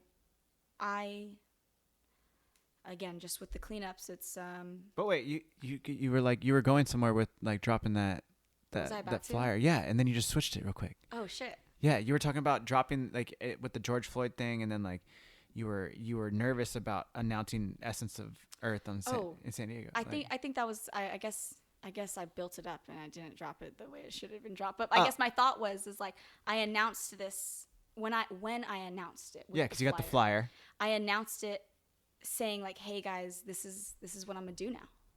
Like, watch out for me because this is what we're gonna start doing. We coming, son. Yeah, we're coming for you, you know, and watch me. Like, y'all are gonna question me, but no, we're coming. Yeah, like, that's dope. We're gonna make this happen. Yeah. And I remember when I announced it, I was just like, I'm gonna be out here every Thursday. Yeah. I'm gonna be out here challenging myself to 1 hour of cleanup. Y'all can come with me or you don't have to. Yep. It's cool. And I'm not here. And that's what it was. I was like, I'm not here saying that you have to come out here because the climate crisis is more important than racial injustice. It's more important than poverty. It's more important than hunger that we have going on in this world. I'm not saying that it's more important than those things. The way I tried to introduce it was that, like, this is just something that I know I could do for a problem that we have. And if you want to come together and challenge ourselves to do just this one thing, picking up trash, maybe we could come together and we could have honest conversations of how we can be better in this world, because this is just one problem that's happening. Yeah. But if we could come together and recognize that there's a lot of fucking problems that are happening, maybe we can make a change. Yeah. You know, and I was rereading that post the other day. I was just like going through my old Instagram and I reread that post and I was just like, after 1 year, I feel so proud that I feel like I'm still I stuck with that. You know, when people come to our cleanups, I've had people come to our cleanups and say, I just wanted to make new friends. Whoa.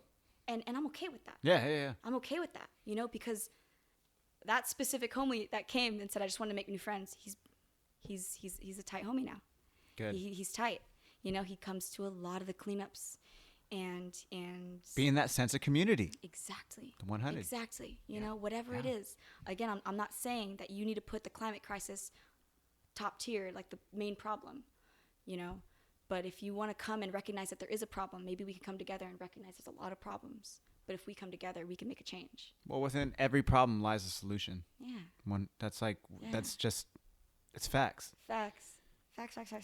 I love that, dude. That's, you know, before we get too far into the weeds, I love what we're talking about, but I also want to shine some light on what I mean, if people haven't already got it, that like what you're doing is fucking pretty noble and it's awesome.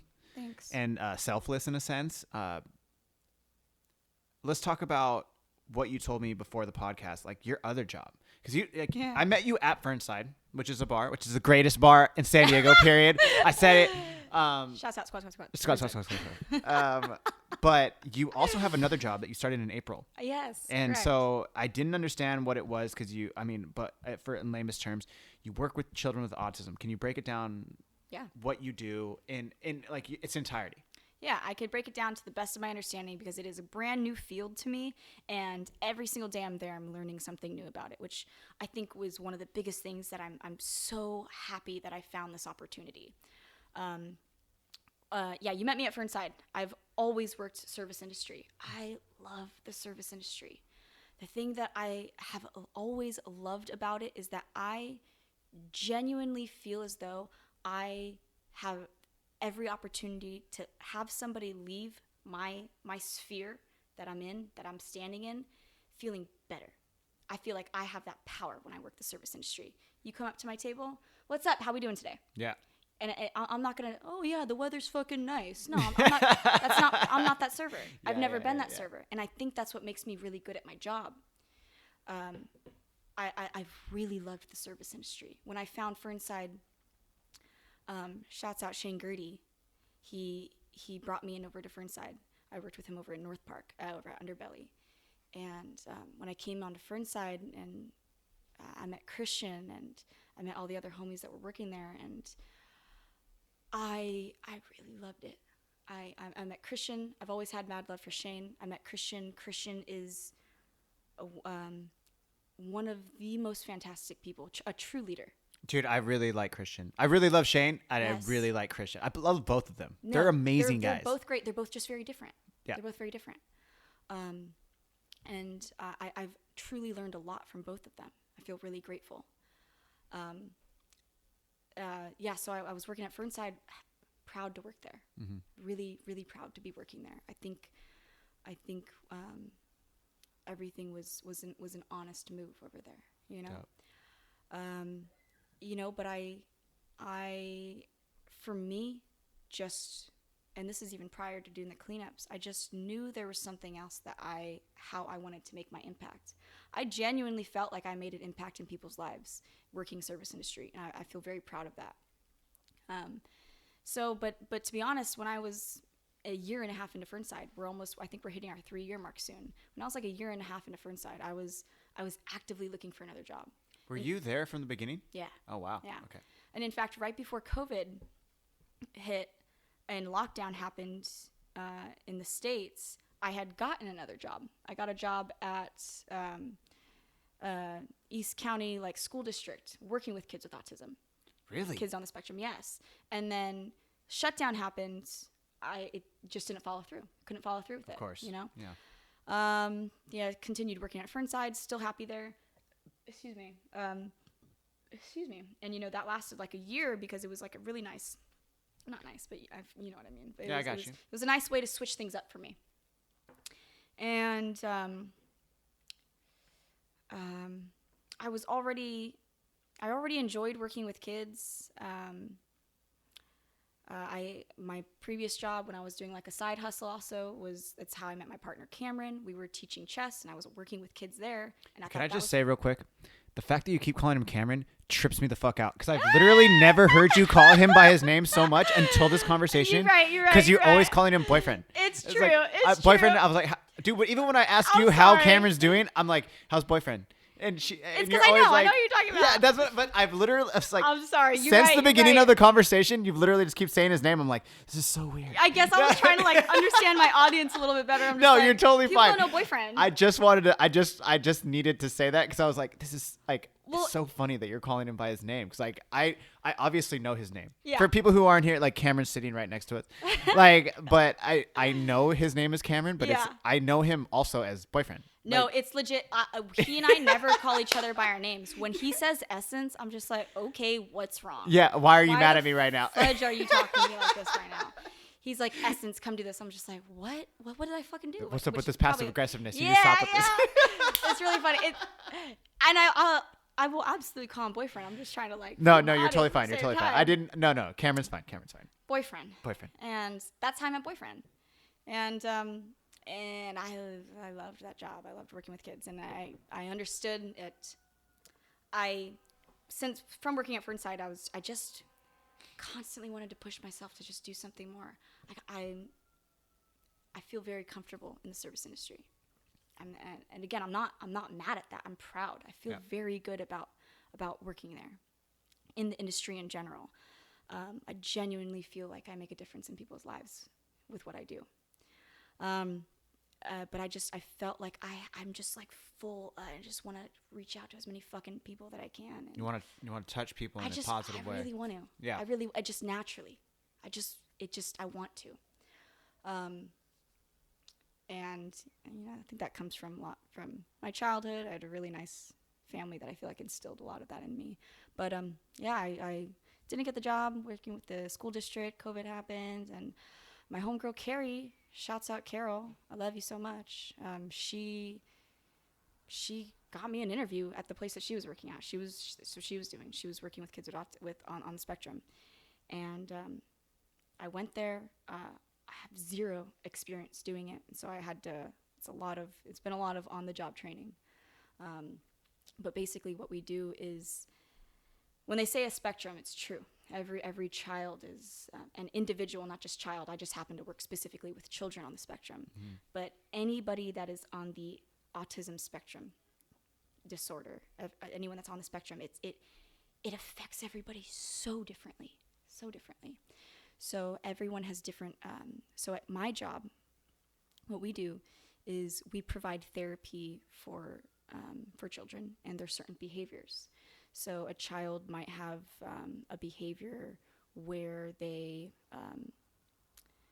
have a real this is something minute, but like they have a problem where they don't like losing.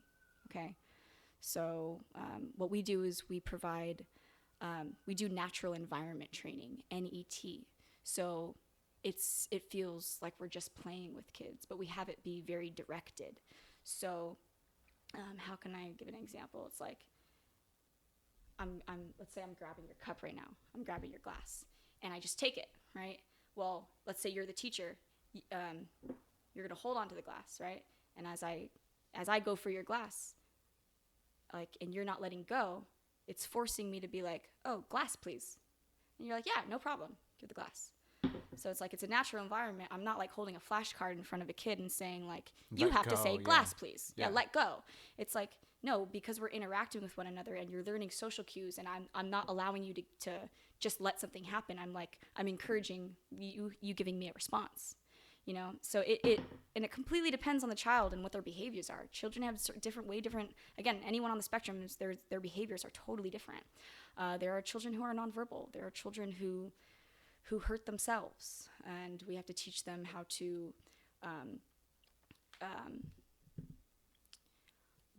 I guess what we do is we provide, what is it called?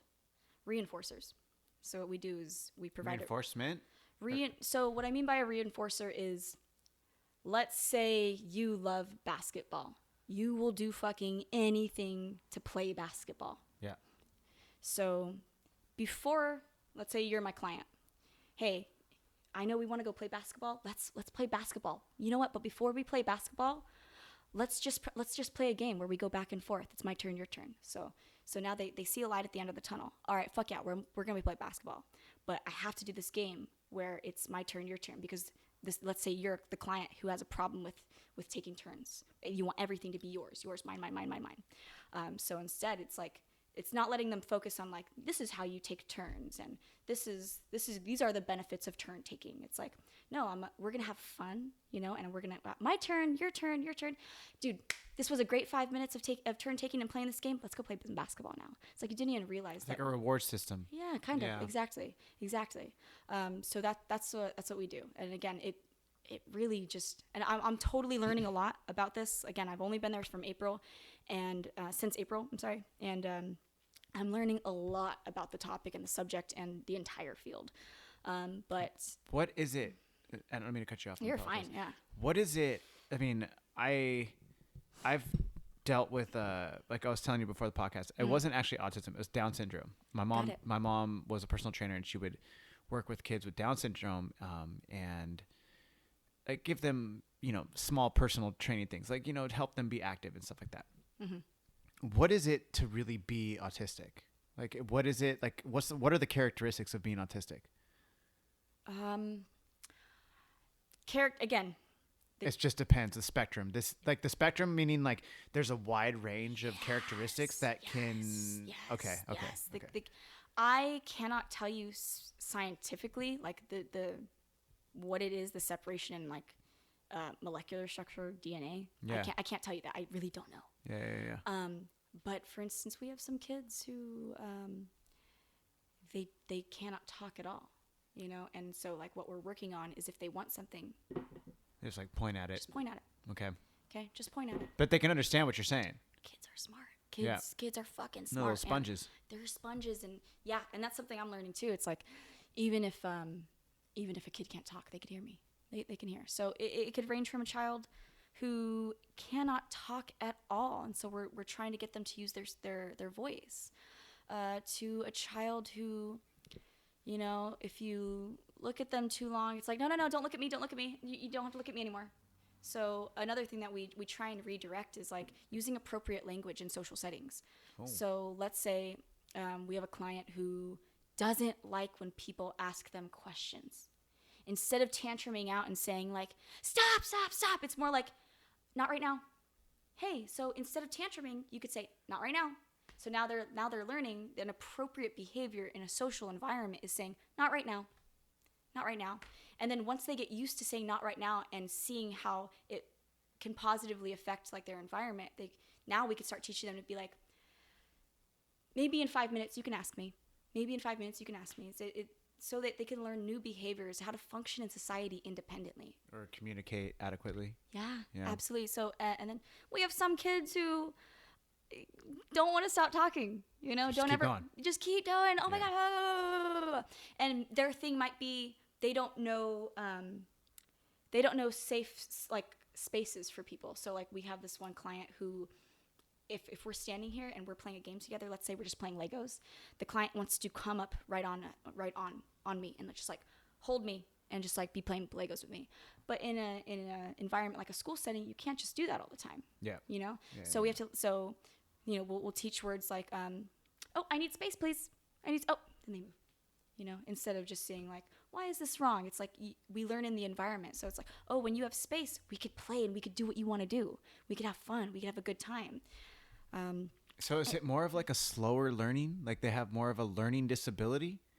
I don't even want to necessarily say slower, just different speeds, different paces. Fucking speeds. Yeah. Okay, I guess that's a better way to say it. Like for instance, one of my first days there, I left my water bottle there overnight, and I come back, and this one client was like, "What are you doing?" I was just like, "I'm looking for my water bottle," and they're like, "You left it on the table there last week," and I'm just like, motherfucker, you hardly even know me, and you know exactly like you've seen me once, and you know exactly what my water bottle is. Yeah. Like, just different. But that's the thing. Like, I mean, I hope anybody who's listening is like not getting upset about no this. Judgments, But it's like, all good. yeah, it's We're like learning. the aspect, like from what I understand, like some people who are artistic, they can like focus super gnarly and be really, really good at like one thing or a couple things, and they're like extremely good at it. Right? I would say something that I am learning right now is that the clients that I have been working with that have been diagnosed with autism are very particular. They want things their way or whatever way it is that they like, whatever it is. Again, I wish I could tell you like scientifically how it affects, but I can just tell you from my own experience, like when I'm certain behaviors, it's children want, not even just children, anyone diagnosed with autism wants things done a very specific way. And unfortunately, in the society we live in, it doesn't always cater to that. Yeah. So something that we're doing at the center that I work at is our goal is to help, again, children specifically in our case, function in a class setting.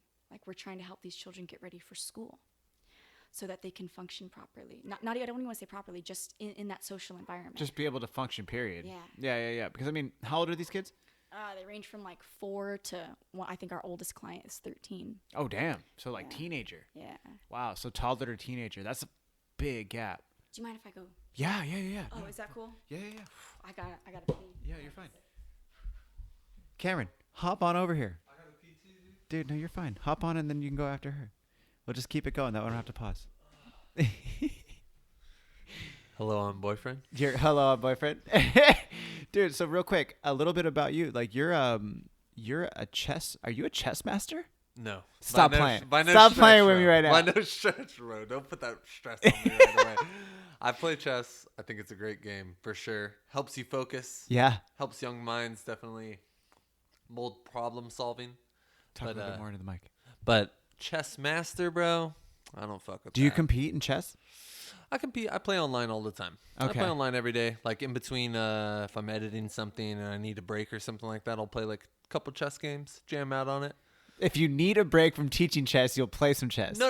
If I need a break from like editing, okay. I do like editing and I do music and stuff like that. So if I'm doing all this other stuff and like I need a mental like get away from that, I'll play a couple chess games. But you're still hell of using your mental game. Yeah, for sure.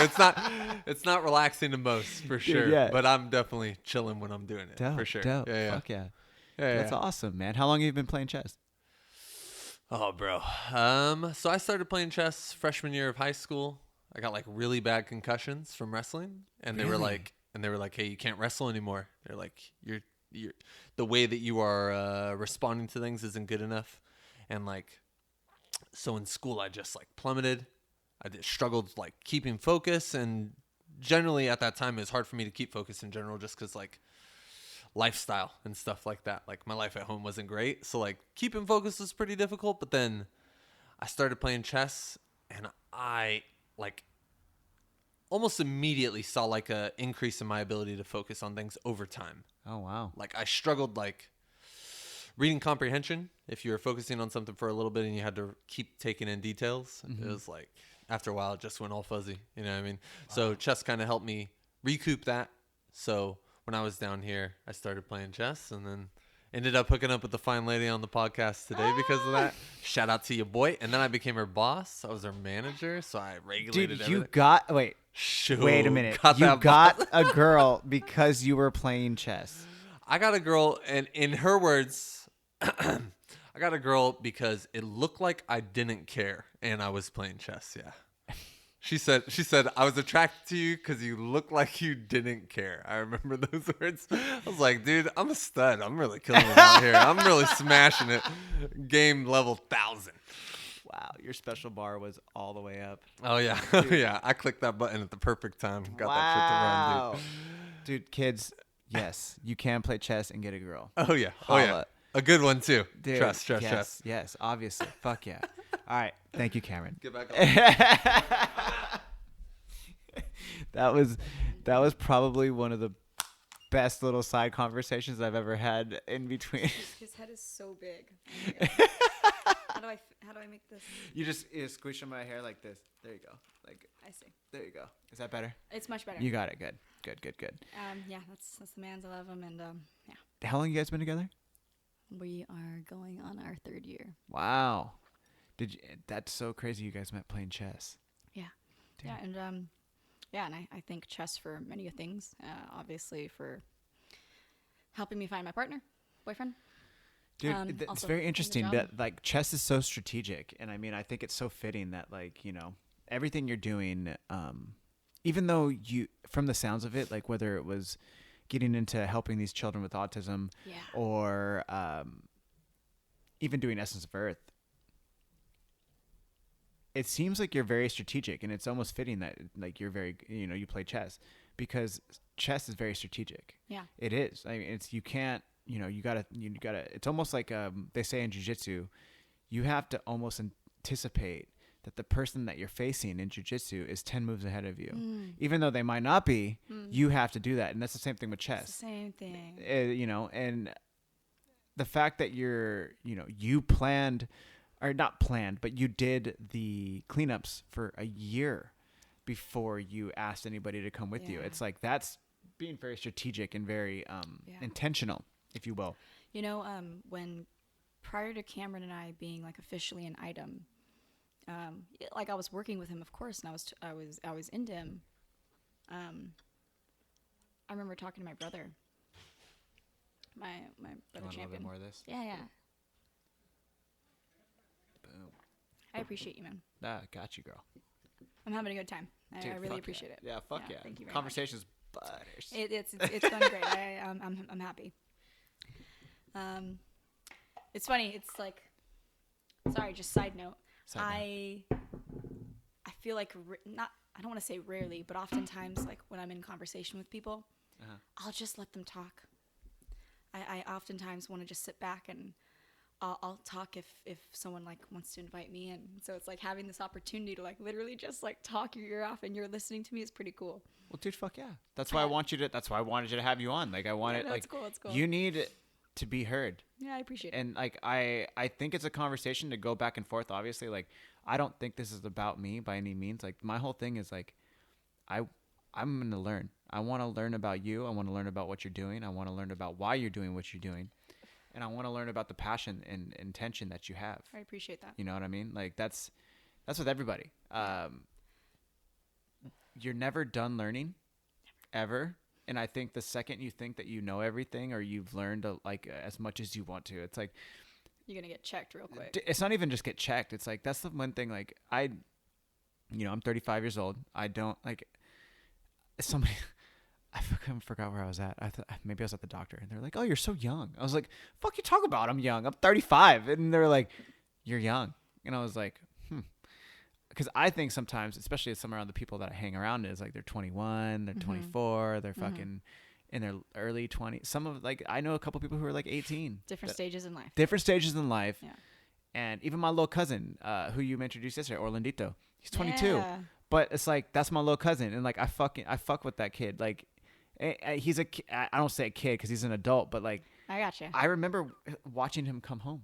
You know, but to see where he's at now, it's just like, and now he's an adult and he's doing these things. He's talking to me about girls. He's talking to me about, you know, his career. And it's just like, my little G. How it transforms. Yeah, my little G. And it's just like, I can talk to him like an adult now. And, you know, I said this to Leo yesterday. I was like, I don't give a fuck how old you are. Yeah, like, yeah. I don't care about that at all. Like, I think the effect that you have on somebody speaks levels. Yeah. You know, speaks volumes. Yeah. And it doesn't matter how old you are. Yeah. It matters about how you affect the people, like how you make them feel.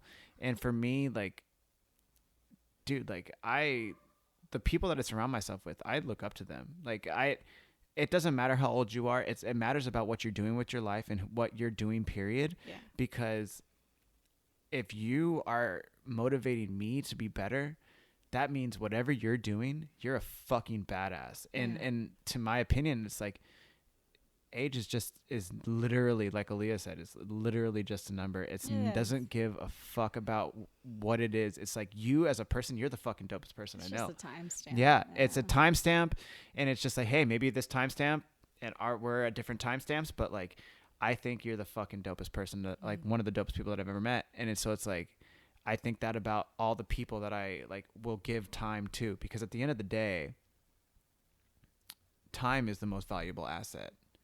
Like when you're giving time to somebody, that's saying, hey, I care.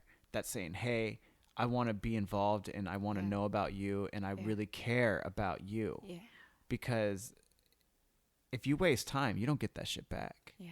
That's what the hardest part about, you know, if it's a breakup, if it's losing your job, if it's, you know, pick a fucking negative thing. Yeah. Yeah. Time is literally all we have. Dude, the time is what you gave. Yeah. The monetary value, the fucking, you know, the effort, the lessons learned. Yeah, okay, cool. Like the lessons learned for sure. Of course. And, you know, things like that. But at the end of the day, the time that you lost, or the time that you gave, or the time that you lost, however you want to look at it, that is like what hurts the most sometimes. No, I feel you. You know what I mean? That's, again, like same. That's really what I try and tell people also at the cleanups. I don't mean to like constantly. No, say it like that's that. why I wanted to have you on. Talk about the cleanups. But Fuck yes. But I really, at the end of the cleanups, I'll always tell people, thank you for your time today. Thank you for your hour today. Yeah. You didn't have to be here. You could have fucking spent this extra hour sleeping in before work. Yep. You chose not to. You chose to spend it here with a bunch of people that you don't know. Thank you. Getting outside of your box. Yes. You're being comfortable, being uncomfortable. I think we need to give appreciation to people for their time more often. Mm-hmm. Because like what you just said, time is all that we have to give. And it's how we want to spend our time is what really, really, and kind of bringing it back to even that your homie that you were saying, like, yo, what are you doing? You know, it's like, what are you doing? you're wasting your time. What the fuck are you doing? Time. You have this valuable time that you can do so many things with. Learn a new hobby. Utilize it. It's beautiful. Yeah. You know, and that's even with like the new job that I'm doing. It's I got so comfortable working in the service industry, and again, I'm so grateful for the service industry. I don't want to hate on it by any means, at least my experience with it, you know. But I recognized that I needed to spend my time doing something that was going to push me to make me feel uncomfortable doing something new. You have to grow. Yeah, and I've been ready for that. And so when I found this opportunity, I'm so happy I found this opportunity, because Dope. every single time I go into work, I'm learning something new.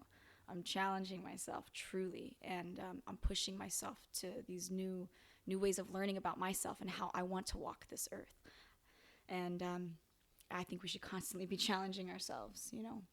Always. And, yeah, that's something doing with the new job. It's so I got that going Monday through Friday now, and I got Fernie on the weekends. Oh, damn. Yeah. You're working that shit 5 days a week? Yeah. On top of your... So, okay. So Mondays and Thursdays, you're doing the beach cleanup and then going to deal with... I mean, not to deal... To work with the kids. Yeah. And then on Fern is Saturdays and Sundays. So you're working 7 days a week? I got no 3 days off. jobs? Yeah. It's and for a while I was working at the convention center. I was working at the convention center for about downtown? In downtown for about 3 months. It was a rough time. It was rough, man. It was just rough in the sense that Cameron and I were busy, and it was hard because I couldn't give the proper attention that I needed in my relationship. And at the same time, I'm like spreading myself so thin. But I was working at the convention center, and I was doing like night shifts. So I was there from like 10 p.m. to 6 a.m., 6:30 a.m. And then I'd be coming in, and thank God, like that ended like a month or so into me working at the learning center. Whoa. But that was a hustle for me, and so now working at the learning center, and at the same time, like with the cleanups, it's important for me to get more involved with other organizations that have similar missions as me. That's what's up. That's what we're doing. It's very important. I've linked up with a handful of people that are doing similar things, whether it's community cleanups or supporting their community through art and music. It is very important for me that I link up with them and support them. And oftentimes, like, their events are happening on the weekends. And it's rough because I'm trying to find this balance of, like, I'm happy at this job where I make my Skrilla, that's where I'm making my money. But I can't, it's not where I want to ultimately be. So I'm having to find this sacrifice of, like, I think I need to leave Fernside. Dude, that's so yeah, crazy. it's rough, man. It's rough. Yeah, but that's taking the leap. It's like for lack of a better term, it's like a leap of faith. Yeah, that's what I gotta do. You gotta have faith in yourself, faith in like what you're doing. Yeah, and truly, no, you're right. Yeah. It's I think it's just hard for me to come to the reality of that. Like, I truly believe in what me and the people that I consider part of my team doing. Yeah. I truly believe in what we do, and I want to make sure that I have the time to give it my all so that I can help push it to where I know it can go. And part of that is being involved in my community. And if I want to stay involved with my community, I need time to give to my community. Talking about time, so it's like if I'm not allocating my time properly, I need to figure out how to. So it's like with Fernside, it's like, man, I love that spot, and I'm so grateful for the times and the opportunities and the lessons I've learned from there. But I'm recognizing, like, I'm taking so much time off of it so that I can give it to X, Y, and Z for the cleanups. Maybe it's just about time that I just solely give more time to the cleanups so that I found this cool job that I can work Monday through Friday. I'm off like 4:30 the latest, so it's like now I know. But you're getting paid for that though, right? Oh, of course. Okay, of I was course. about to say, okay. Oh yeah, of course I'm getting paid. Yeah, the Learning Center definitely pays me. Yeah. That's why I feel so grateful. It's like it's this opportunity for me to learn something new. It's this opportunity for me to grow in a new way. It gives me time to, again, like, make my dollar and keep a roof over my head, and at the same time push myself and learn and feel like I can make a difference. And then at the same time, like, now I know after 4:30 every day, I got that time where I can, like, focus on what Essence of Earth needs, focus on what my girl Kaylin needs for us to like, okay, we have to do this and we have to do this, we have to do this week, Dude, that's so important. I've literally said on the podcast so many times, you cannot go and work 8 hours for somebody else, regardless of how it makes you feel, happy, sad, you hate it, love it, whatever. But you cannot go and work 8 hours for somebody else and then not go home and work for yourself. If you're trying to better yourself, you have to spend that time on yourself to better yourself. Have to. It's absolutely essential. A day off is never truly a day off. No. Because while I might have a day off in the minds of like, yeah, this is the job that makes me money, Mm-hmm. I go home and I'm working. I go home and I'm on the computer. I go home, I'm brainstorming with my boyfriend. You know, I go home, I'm doing something. We're doing something. You know, I'm on these calls with my girlfriend, Kaylin. You know, I'm doing a cleanup. Like a day off is never a day off because there's something that I'm doing that's pursuing something that I have. Because you're trying to better your situation, better yourself, better whatever you're doing is just trying to do the betterment of that. Yeah. And it's gotten to the point where I recognize like, I need more time for this. I need more time. Fucking time. Yeah, and fucking time. Yeah. Back to time, truly, and it's the idea of how everything's calculated. I'm very grateful for that lesson of how to make the best steps that are going to benefit me, that I think might be the best. Mm-hmm. So you know, I hustled for a little while, working the three jobs that paid me, and then at the same time doing the cleanups, trying to manage my relationship in my household, and then Heavy. yeah, it was a rough 3 months for damn sure. I've definitely been there, so I understand. Yeah, but you know, it was necessary. Oh yeah. I'm happy I did it. I'm proud that I did it. Yeah. You know? It makes you stronger. Oh fuck yes. Mm-hmm. I'm like, yeah, I could go this long without sleeping, but I'm also learning I need sleep. So it's a learning process, you know? Yeah, and it made me better. Especially with the relationship. And I mean, like, I don't mean to. Yeah, it's all good. Because you guys are right here, but like, I think when you go through those things, also at the end of the day, yeah, it's challenging when you're going through it, but at the end of the day, once you make it through it, you are stronger together because it's like, dude, it is your partner. Like, you know, it is somebody who you can depend on and somebody who like they support you. Yeah. And at the end of the day, it's not just like a true relationship is not just about like the physical. Yeah. It's about the mental and the support system that they create for, you know, for you. Yeah. Because you're like, you don't have to worry about like, oh, is this person cheating on me or whatever. It's like, yeah, you go through this and you're like, at the end of the day, even though they might be asleep, Jessa said yesterday that because I was like, oh, you guys are going to have opposite schedules because her and Trey just got a job as a banker. I was like, you guys are going to have opposite schedules. And she was like, we sleep next to each other at the end of the night. She's like, that's all I need. Hey. And it's like, and I mean, sorry, Jessa, if that like puts you on blast or something, but like, I thought that was so awesome because at the end of the day, that just means that like, you just want to be able to like touch that person and like be and have that person next to you. You know what I mean? Yeah, like, I love that answer. I think that's fucking so dope. Yeah. I feel really grateful. I do. I truly feel as though I found somebody that will listen to me, that will support me, that will take my fucking bullshit and still like put up with me. Truly, you know, and at the same time, like boyfriend's got his own thing going on, and like that's something I'm realizing makes a big difference for me. It's like I'm talking about something that I'm trying to pursue, and then at the same time, like we're bouncing off each other, like what we're learning from our own experiences and how we can lift ourselves up. It's like, oh well, I learned this at the cleanups. Oh well, I learned this during the stream. It's like, okay, well, how can we continue building from that? And like, get to talk about each other's days. Yeah, that's fucking dope. Yeah, it's a really special feeling. It's special. That's really cool. It's massively cool. You know, so I feel really grateful to have somebody I feel like also wants to try and build themselves and get better on their own, like in their own lane, but we're still going the same direction. You know? Ooh, I like that. That was like, yo. I like that. That was fucking good. Fire just now. God damn. That was good. Yeah, life is rough, but life is good, man. You find that person that can oh god, it sounds like it's trying to be poetic or something, but it's like you find that person that can be like your everything without it really being your everything, because you don't want to depend on a person. You want to be independent, you want to be your own person, but I think it's so much better when you can find somebody who is in their own lane and is doing their own thing and they're succeeding, but then you guys at the end of the day can come together and like Jessa said, lay down next to each other. Like, you know, lay down next to each other, but also talk to each other about your day and not be insecure and be so happy for that person that you are growing together, that they're growing on their own, that you're elevating, and like you're so happy for them. Like that, you know, there's I think there's one thing that like I could always kind of attribute to like just things that I've heard in the past, and it's like somebody who loves the way you love them. You know, I think that's important. You know, like you might not be the same person, obviously, and you might not be doing the same things. Yeah. But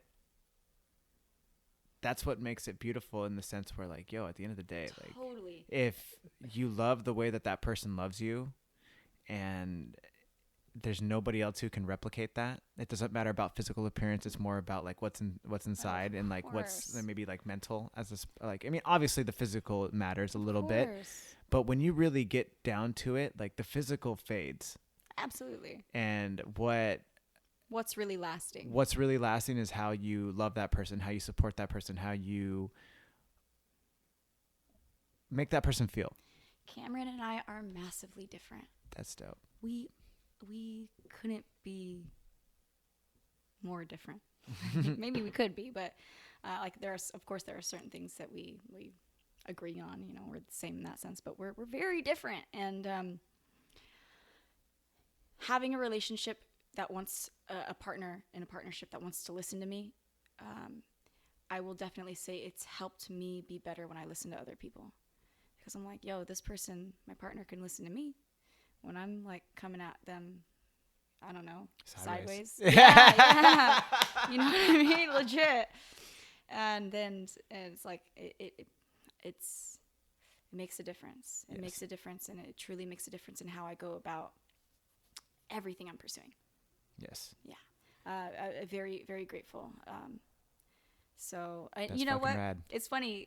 When he and I first, I think I started saying, I don't remember, but prior to him and I being an item, and I was talking to my brother Champion, on the phone, and I was like, yeah, there's this guy. I'm like, I work with him. You know, we teach chess together, and I was like, but I can't tell like if he's into me or saying something like that. Like, I can't tell if he's into me. And I remember Champion was like, you two are both chess instructors. No doubt he's thinking about it, but he ain't making the move right now. Like, he has to do like X, Y, and Z and all these other steps first. Pun intended. Yeah, legit, yeah. He's like, this is calculated essence. He's like, take the time. It's okay. Like, there's no rush. There's really no rush. And I was like, yeah, you're right. Like, what rush do I have? Like, just enjoying this. And so you guys were friends first? We were friends for a while. Nice. We were friends for a while. Yeah, actually, I think the first time we hung out, he was like, we were driving to the beach. We were driving to the beach because we both had dogs. And, like, our excuse was like, yeah, let's walk our dogs together. You know? Oh, yeah, let's walk our dogs together. Okay. Sure, yeah. Yes, we would, like, walk our dogs together. But I remember I was driving to the beach. We were driving to OB, actually, the OB Dog Beach. And the first thing he says, he's like, I'm not looking for a girlfriend. I'm like, oh, okay, wow. you motherfucker. Damn, Cameron. Like, damn. Just shutting yourself down right now. What's going on over here? Like, okay, like, you think you got it like that? Like, I wasn't even trying. Nah, son. I ain't even fuck with you like that. But whatever reason he said that, it was like, if that, I think also that, like, boundary being laid, it allowed us to be friends. Yeah. It allowed us to be homies. like, let's just fucking have fun. Let's be homies. And he would legit just come over like in between classes, and we'd have a fucking beer together. We would just talk. We would just shoot the shit. It was fun. Yeah. It was a fun time. And we did that for a long time. Until the point where we went out bowling one time to one of our coworkers who was another chess instructor. His name's Matt. He hosted like what did he host? He hosted like game nights at like different bars and stuff. So like we would go to a couple of them. Sick. Yeah, it was pretty cool. He's a cool guy. He's a weird guy. He's a cool guy. So like we would go to some of those, and there's one night I was just drunk, and I just like looked at him, and I was like, I like you, and you don't have to like me too, but I would like to like get to know you, and if you don't want to like me, that's fine, but I just need you to know. Yeah. And it based our entire relationship off of honesty, I think. There you go. And best policy. Yeah. Yeah. Yeah, and I'm very grateful for that. So it was a cool beginning, and it's been a great experience. It's cool. Yeah. One thing I wanted to ask you, dude, we've almost done 2 hours. No fucking way. Dude, swear. Really? We're 10 minutes away from doing 2 hours. Good job, man. It's been very natural. I'm very happy with it. Badass. Dude, yes. Tight. Yes. Before we get out of here, though. Tight. one thing I wanted to ask you about is like you just got, bringing it back to Essence of Earth. Yeah, of course. You were just on the news. Is that right? Yeah, I was. To be honest, I never saw the clip, but I know I was. So tell me about this. Like what news station was it? Why did they reach out to you? Did you reach out to them? Like, how did this happen? Yeah. So, I don't know what news station I was on. I think I was on two different ones. I didn't look. I didn't look. But I know, like, I was obviously a camera came up to me and asked if we could talk. But I was doing. So we do cleanups every Monday in OB. Mm-hmm. Yes. We do cleanups every Monday in OB. We've been doing it for over a year now. Yes. I think 2 Mondays ago was the first time we ever had to cancel a Monday cleanup in an entire year because I went to the cleanup at around 8:30 and I just couldn't find parking anywhere. And my thought was, like, if I can't find parking, how are all the team members supposed to find parking? And then we start at an appropriate time for us to finish, for me to head into the job. Because I start work at 12, start our cleanups at 9, finish up around 10:30 or 11, then I head straight to work. Turns out they were doing lifeguard training that day, and that day it was youth lifeguard training, and on that day they happened to be jumping off the pier. So there was hundreds of spectators over in OB, and we meet in the OB pier parking lot. Yeah, I know exactly what you're talking about. Yes, yeah, we're over there, so it's packed. And it's 8:30, cleanup starts at 9. There's people just behind me looking for parking. So I was just like, I just had to make a decision. I was like, I gotta cancel it. That was our first cleanup we canceled. So, we're doing cleanups in OB every Monday. I've had an individual reach out to us from Surfrider who has been keeping up with some things we do, which is pretty cool. I don't necessarily want to get too far into it, giving time and also maybe, but yeah, we've been in communication with this individual from Surfrider. And Surfrider reached out to us and said, hey, we're doing a cleanup on Monday because they call it the morning after. It's basically the day after 4th of July. 4th of July is nationally known as a busy night on the beach, specifically due to fireworks, wanting to be out with family. The day is off. Understandable. It's a nice day on summer day. Yeah. Yeah, it makes sense, right? So Surfrider calls it the morning after. And they do a morning after cleanup. Apparently they do it annually. They didn't do it last year due to COVID. We do our cleanups every Monday. Morning after happened to fall on a Monday. Yeah. And so they reached out to us and they said, would you like to team up with us? And my thought is like, I'm already out there. Yes, I want to team up with you.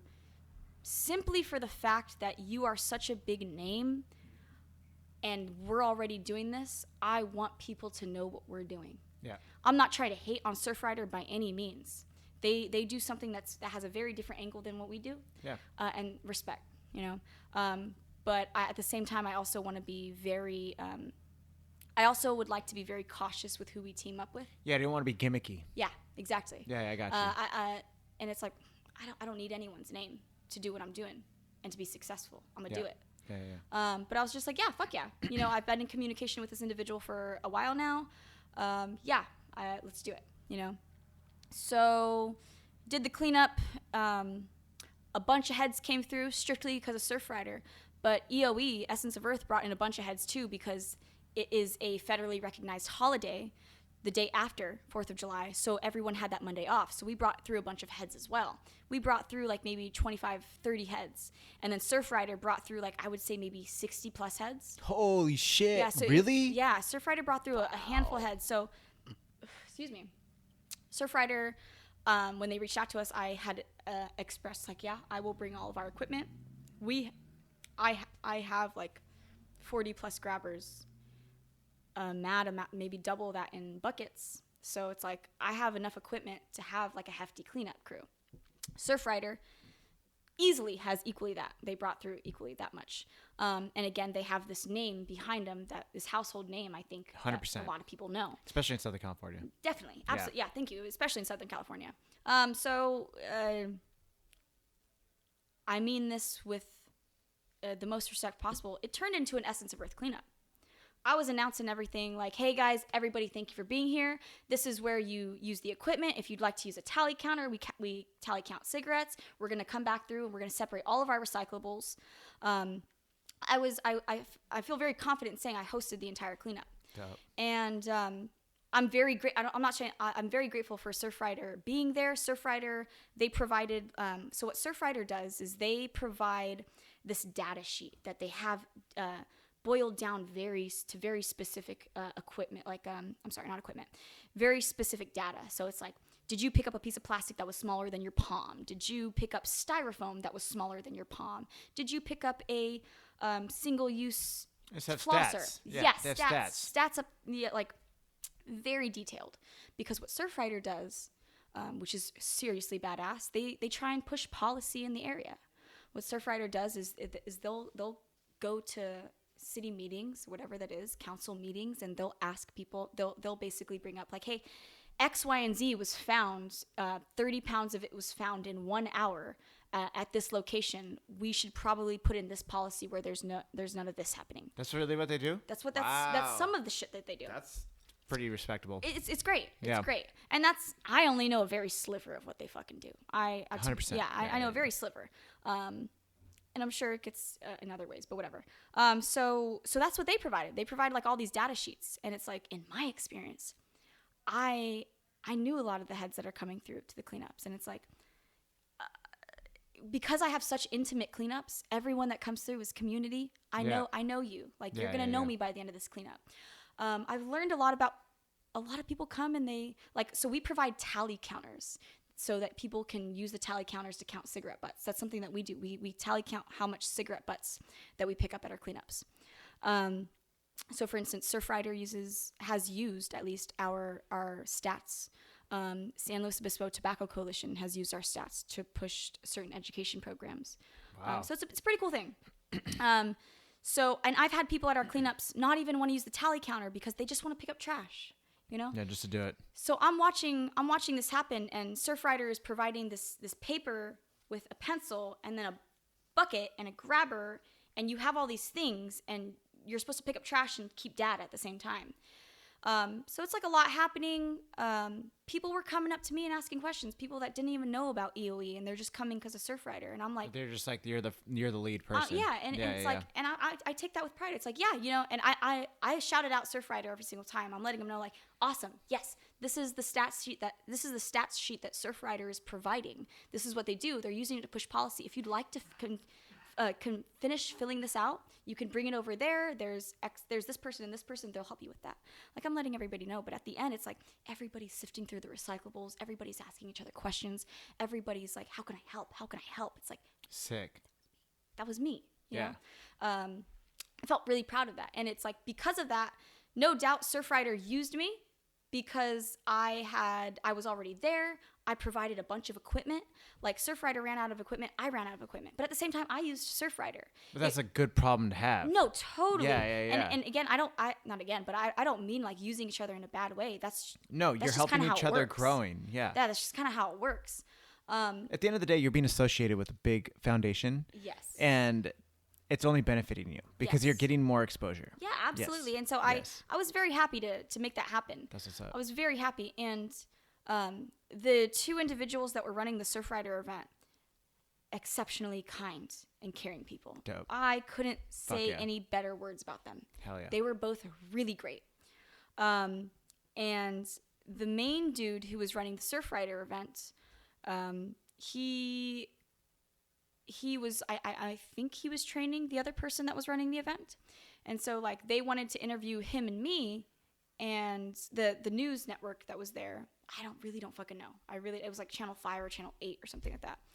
And they wanted to interview him and me, and he was like, he called the other individual that was running, that I am assuming he was training for the event. She was amazing. She was great. She was a badass. And so she and I just got interviewed instead. So he called her over. He's like, why don't you do the interview? And so he called her over. So she and I did the interview. And no doubt the news network came because of Surfrider. And I'm grateful because Dude, whatever, yeah, because now you have the grateful. exposure. People know about EOE. Totally. Essence of Birth. Totally. Yeah. Essence of Birth San Diego. Yeah. EOE.SD. Shouts out. Yeah, plug. Yeah, plug. Legit. I'm grateful for that opportunity. Fuck yeah. I think that EOE does it very differently than Surfrider. I think we do it differently than a lot of other organizations that I've met. And I'm happy about that because I'm able to learn. I was able to learn from Surfrider that day. I'm able to learn from other organizations that day or at different cleanups and different events. And whatever it might be, I genuinely think, and maybe this is something I don't know how Surfrider actually began. I believe it was like 2 surfers or something that started.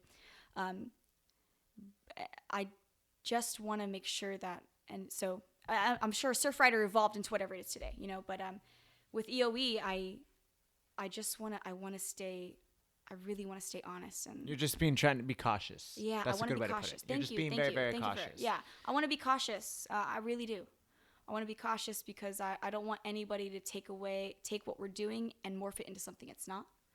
And in fact, when me and my girl Kaylin were doing some of our research for when we first started deciding we wanted to be a nonprofit, I remember there was this man whose YouTube channel we were watching, and he was saying that exact thing. It was like, when you're first starting out, be very careful who you team up with because you're just like this new entity.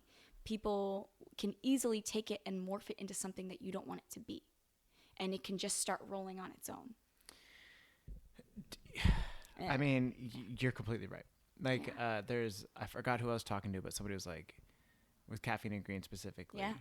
Now that it's become a roasting company and it's going on the podcast, it's like, I really wish I would have remembered who I was talking to, but it was like, they were like, dude, are you worried about this getting bigger than you? And I was like, well, it kind of already has. It's like, in the sense where I do all the things that you see, but it very much is like who you pick. I picked Tyler Schaefer. I picked Leov. I picked fucking David. These are my 3 fighters. Mm-hmm. And I found my lane, and then I have my Shieldless Escape magazine guys, and it's like it's starting to find its own lane, and it's like it's branching out, and it's getting bigger and bigger in the web of people, whether it's the podcast, whether it's the coffee, whether it's my fighters, whether it's the fucking skateboarding. It's the web is starting to spread.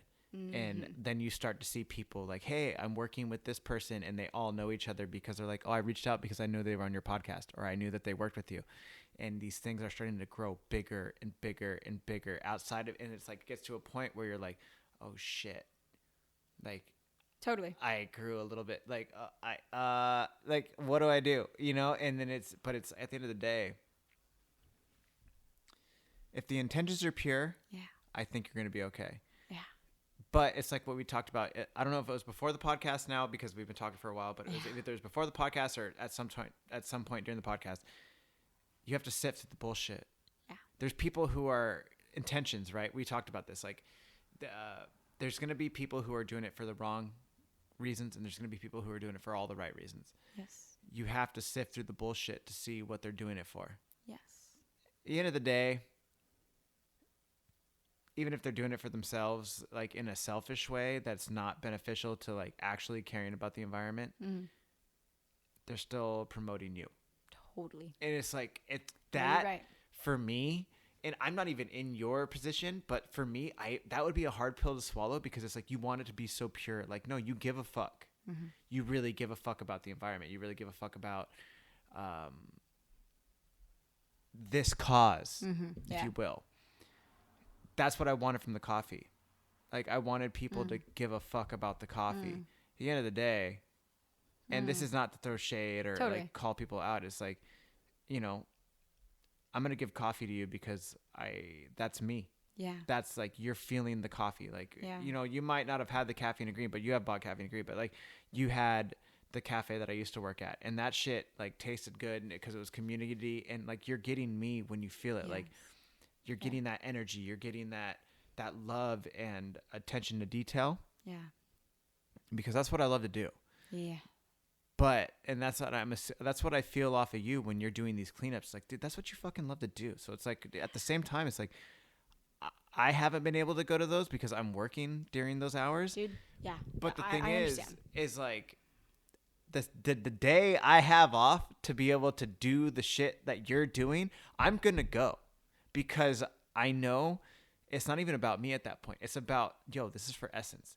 And this is because she loves doing this. And I want to be a part of that. I appreciate that. Dude, and because I see my homies there. No, and you know what? You know?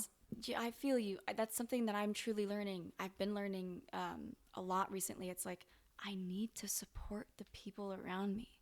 You know, it's whatever it is, whether I'm just going in and visiting while you're at work, whether it's I'm purchasing your, Stolp, Steven Stolp in the community, he builds vans and such. Mm-hmm. I support the man. I bought some of his merch. It's like, there you go. I fucking support you. Same thing with you. I'm like, fuck yeah, Connor's making his own fucking coffee.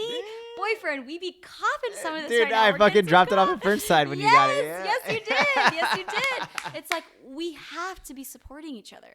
Always. Have to be. That's how people grow. Yeah, and again, whether it's because I love coffee or it's because I want to support you, whether it's because I want to fucking buy a van or it's I want to support Stolp, whatever it is, it's like we need to be supporting each other. It's that's how people grow. But dude, that's super significant, I think, to the area in the city that we live in. San Diego is very much about helping the next guy. You're right. I feel that way, at least, because you can't live in a city that's known as one of the beer capitals, one of them, because they're not the biggest. I think Portland has more beer than we do. Whoa. Whoa! What the fuck, yo? I'm sorry for everybody who didn't see that. She just looked at her cup. She picked it up and yo, it's empty. I did not mean I just poured her some more whiskey. It's an orange bottle. I thought there was more there. My bad. I was like, yo, what the fuck? No. But what I was getting at is that San Diego community. Community is like, I know so many beer brewers that help the next beer brewer try to get there. But you can help as many people as you want. But at the end of the day, it's like you have to be a savvy businessman. You are a businesswoman. Mm-hmm. You have to be savvy at what you're doing to be able to get to the next level. Period. You can help them. You can teach them how to make the drink. You can teach them how to make the coffee, the beer, whatever, excess. You can do it. But you can only lead the horse, you can lead a horse to water, but you can't make him drink. Yeah. Yeah. Nipsey Hussle. He's like, what did he say? It's in Dedication. He basically says something about as along those lines, lead a horse to water, but you can't make him drink. Yeah. But he didn't say those words, but he basically I think you can lead him to water, but you can't make him fish. Mm-hmm. Something like that. Yeah, I feel. I will agree with you in the sense that San Diego's. I'm very grateful to be starting here in San Diego. We do cleanups every third Saturday of each month for over a year now on the Central Coast of California. Oh, nice. I do a cleanup over there. Damn, you go all the way up there. Every third Saturday. God damn. For a whole month, for a whole year now, we've been doing that. Wow. So yeah, actually August is our full year of officially going up every third Saturday of the month. Because when I started doing the cleanups here in San Diego, I had homies reaching out to me. Again, my girlfriend Kaylin, who I've been partnering with, she's over in the area. She's like, let's fucking do a cleanup over here. My best homies, my girl Zena Lee, she's somebody I grew up with from second grade. Zena Lee? This bitch's name is Zena Lee. Yo, that name is pretty tough. Yeah, she's a tough ass. She's a tough woman too. She and I trip out because she's been doing her own thing in her own fucking lane. But anyways, I noticed when I do this cleanups in Santa Maria, it's very different from the cleanups here in San Diego, in the sense that it's just different. It's different. Again, all I can say is Do you guys need some coffee? Coffee? Do you need some coffee at those cleanups? I'm as we've been talking about this, I think you need some coffee at those cleanups. Boy, hook it up with some coffee. Let me tell you this. Yes. On August 8th, we are going to Santa Maria. Well, I'm actually going to Guadalupe over. It's a neighboring town over. I have a bunch of homies that grew up in Guadalupe, super small town. Wait, in Northern California? I mean, Central Coast? Central okay, Coast. Okay. Me and my girlfriend Kaylin are being vendors at the 75th anniversary Guadalupe event, August 8th. If you want to hook up with some coffee, and we'll talk about that later. Yeah, we'll talk. Yeah. Because I think you need some coffee. I'm into it. I'm absolutely into it. Yes. something my girl Kaylin has been wanting to do more of is like be vendors at certain events so that we could just push our mission. Yeah. Because we believe in it. Yeah. Just get our name out there. And again, whether it's you join us or you do your own shit, like we just want to inspire. Yeah. That's all we want. That's all we want. We just want to help inspire to people, you know? You don't have to come to my cleanup. But if you look at our cleanups and you realize and it helps spark something in you, that's all that matters. It's like Pac said. That's exactly Yo, it. That's be all the that matters. spark be the spark in the person that changes the world. Exactly. I'm happy. I'm good. Yeah. I'm good. You know? To inspire. To inspire, truly, that's what we want. That's truly what we want. So that's what I want. Yes. Yeah. Do believer right there. Yeah. Dude. Essence, tell the people where they can find you. Tell them your Instagram for yourself, or just like Essence of Earth. And then with your cleanups, I mean, I know we've said it at not at nauseum, but like we've said it a lot, but just repeat everything. I feel you. Excuse me. Find us. My personal is for the IG is at Essence Mcconnell. My full name, ESSENCEMCCONNELL. Yep. That's my name. That's just my personal. We started posting the cleanups on my personal, and then it was fucking Bryn, this bitch. She was like, you need to make your own IG, you need to do this. And so I'm so internet non-savvy, like unsound, so she actually like made the account for me because I didn't know how to make another like Instagram account and like link it to my personal account. Anyway, so then we made essenceoferarth.sd because Essence of Earth was taken by this young homie, this young girl, I think she was in Georgia, who's doing like her own fucking soaps and products and candles. I've actually ended up buying some shit from her because I was like, yo, you Essence of Earth too? Like, I'm gonna buy some of your shit. Again, around the idea, it's like, I have to be supporting people that are doing their own shit. Dope. So I found this girl whose name was Essence of Earth. She was doing her own shit. I was like, I'm in it. Let's do it. And I would like watch her Instagram videos, and she's all about just like uplifting people. I was like, I'm in it. Sick. Yeah. So essenceoferarth.sd is our IG. Thank you. Our IG, our EOE cleanup account, and that's where we are always posting our cleanups. We're doing it on Monday. We're doing it on Thursday here in San Diego. Every Monday, every Thursday. But that Thursday changes. Thank you. Neighborhoods. You're right. Yes. So every Monday, it's always going to be an OB.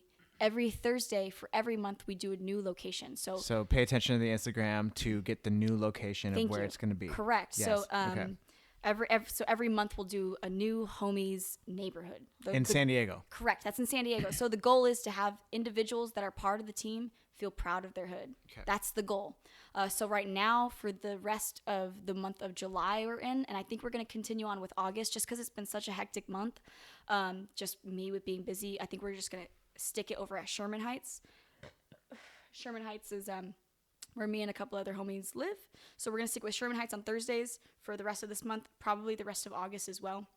Every third Saturday of every month, we're on the Central Coast of California.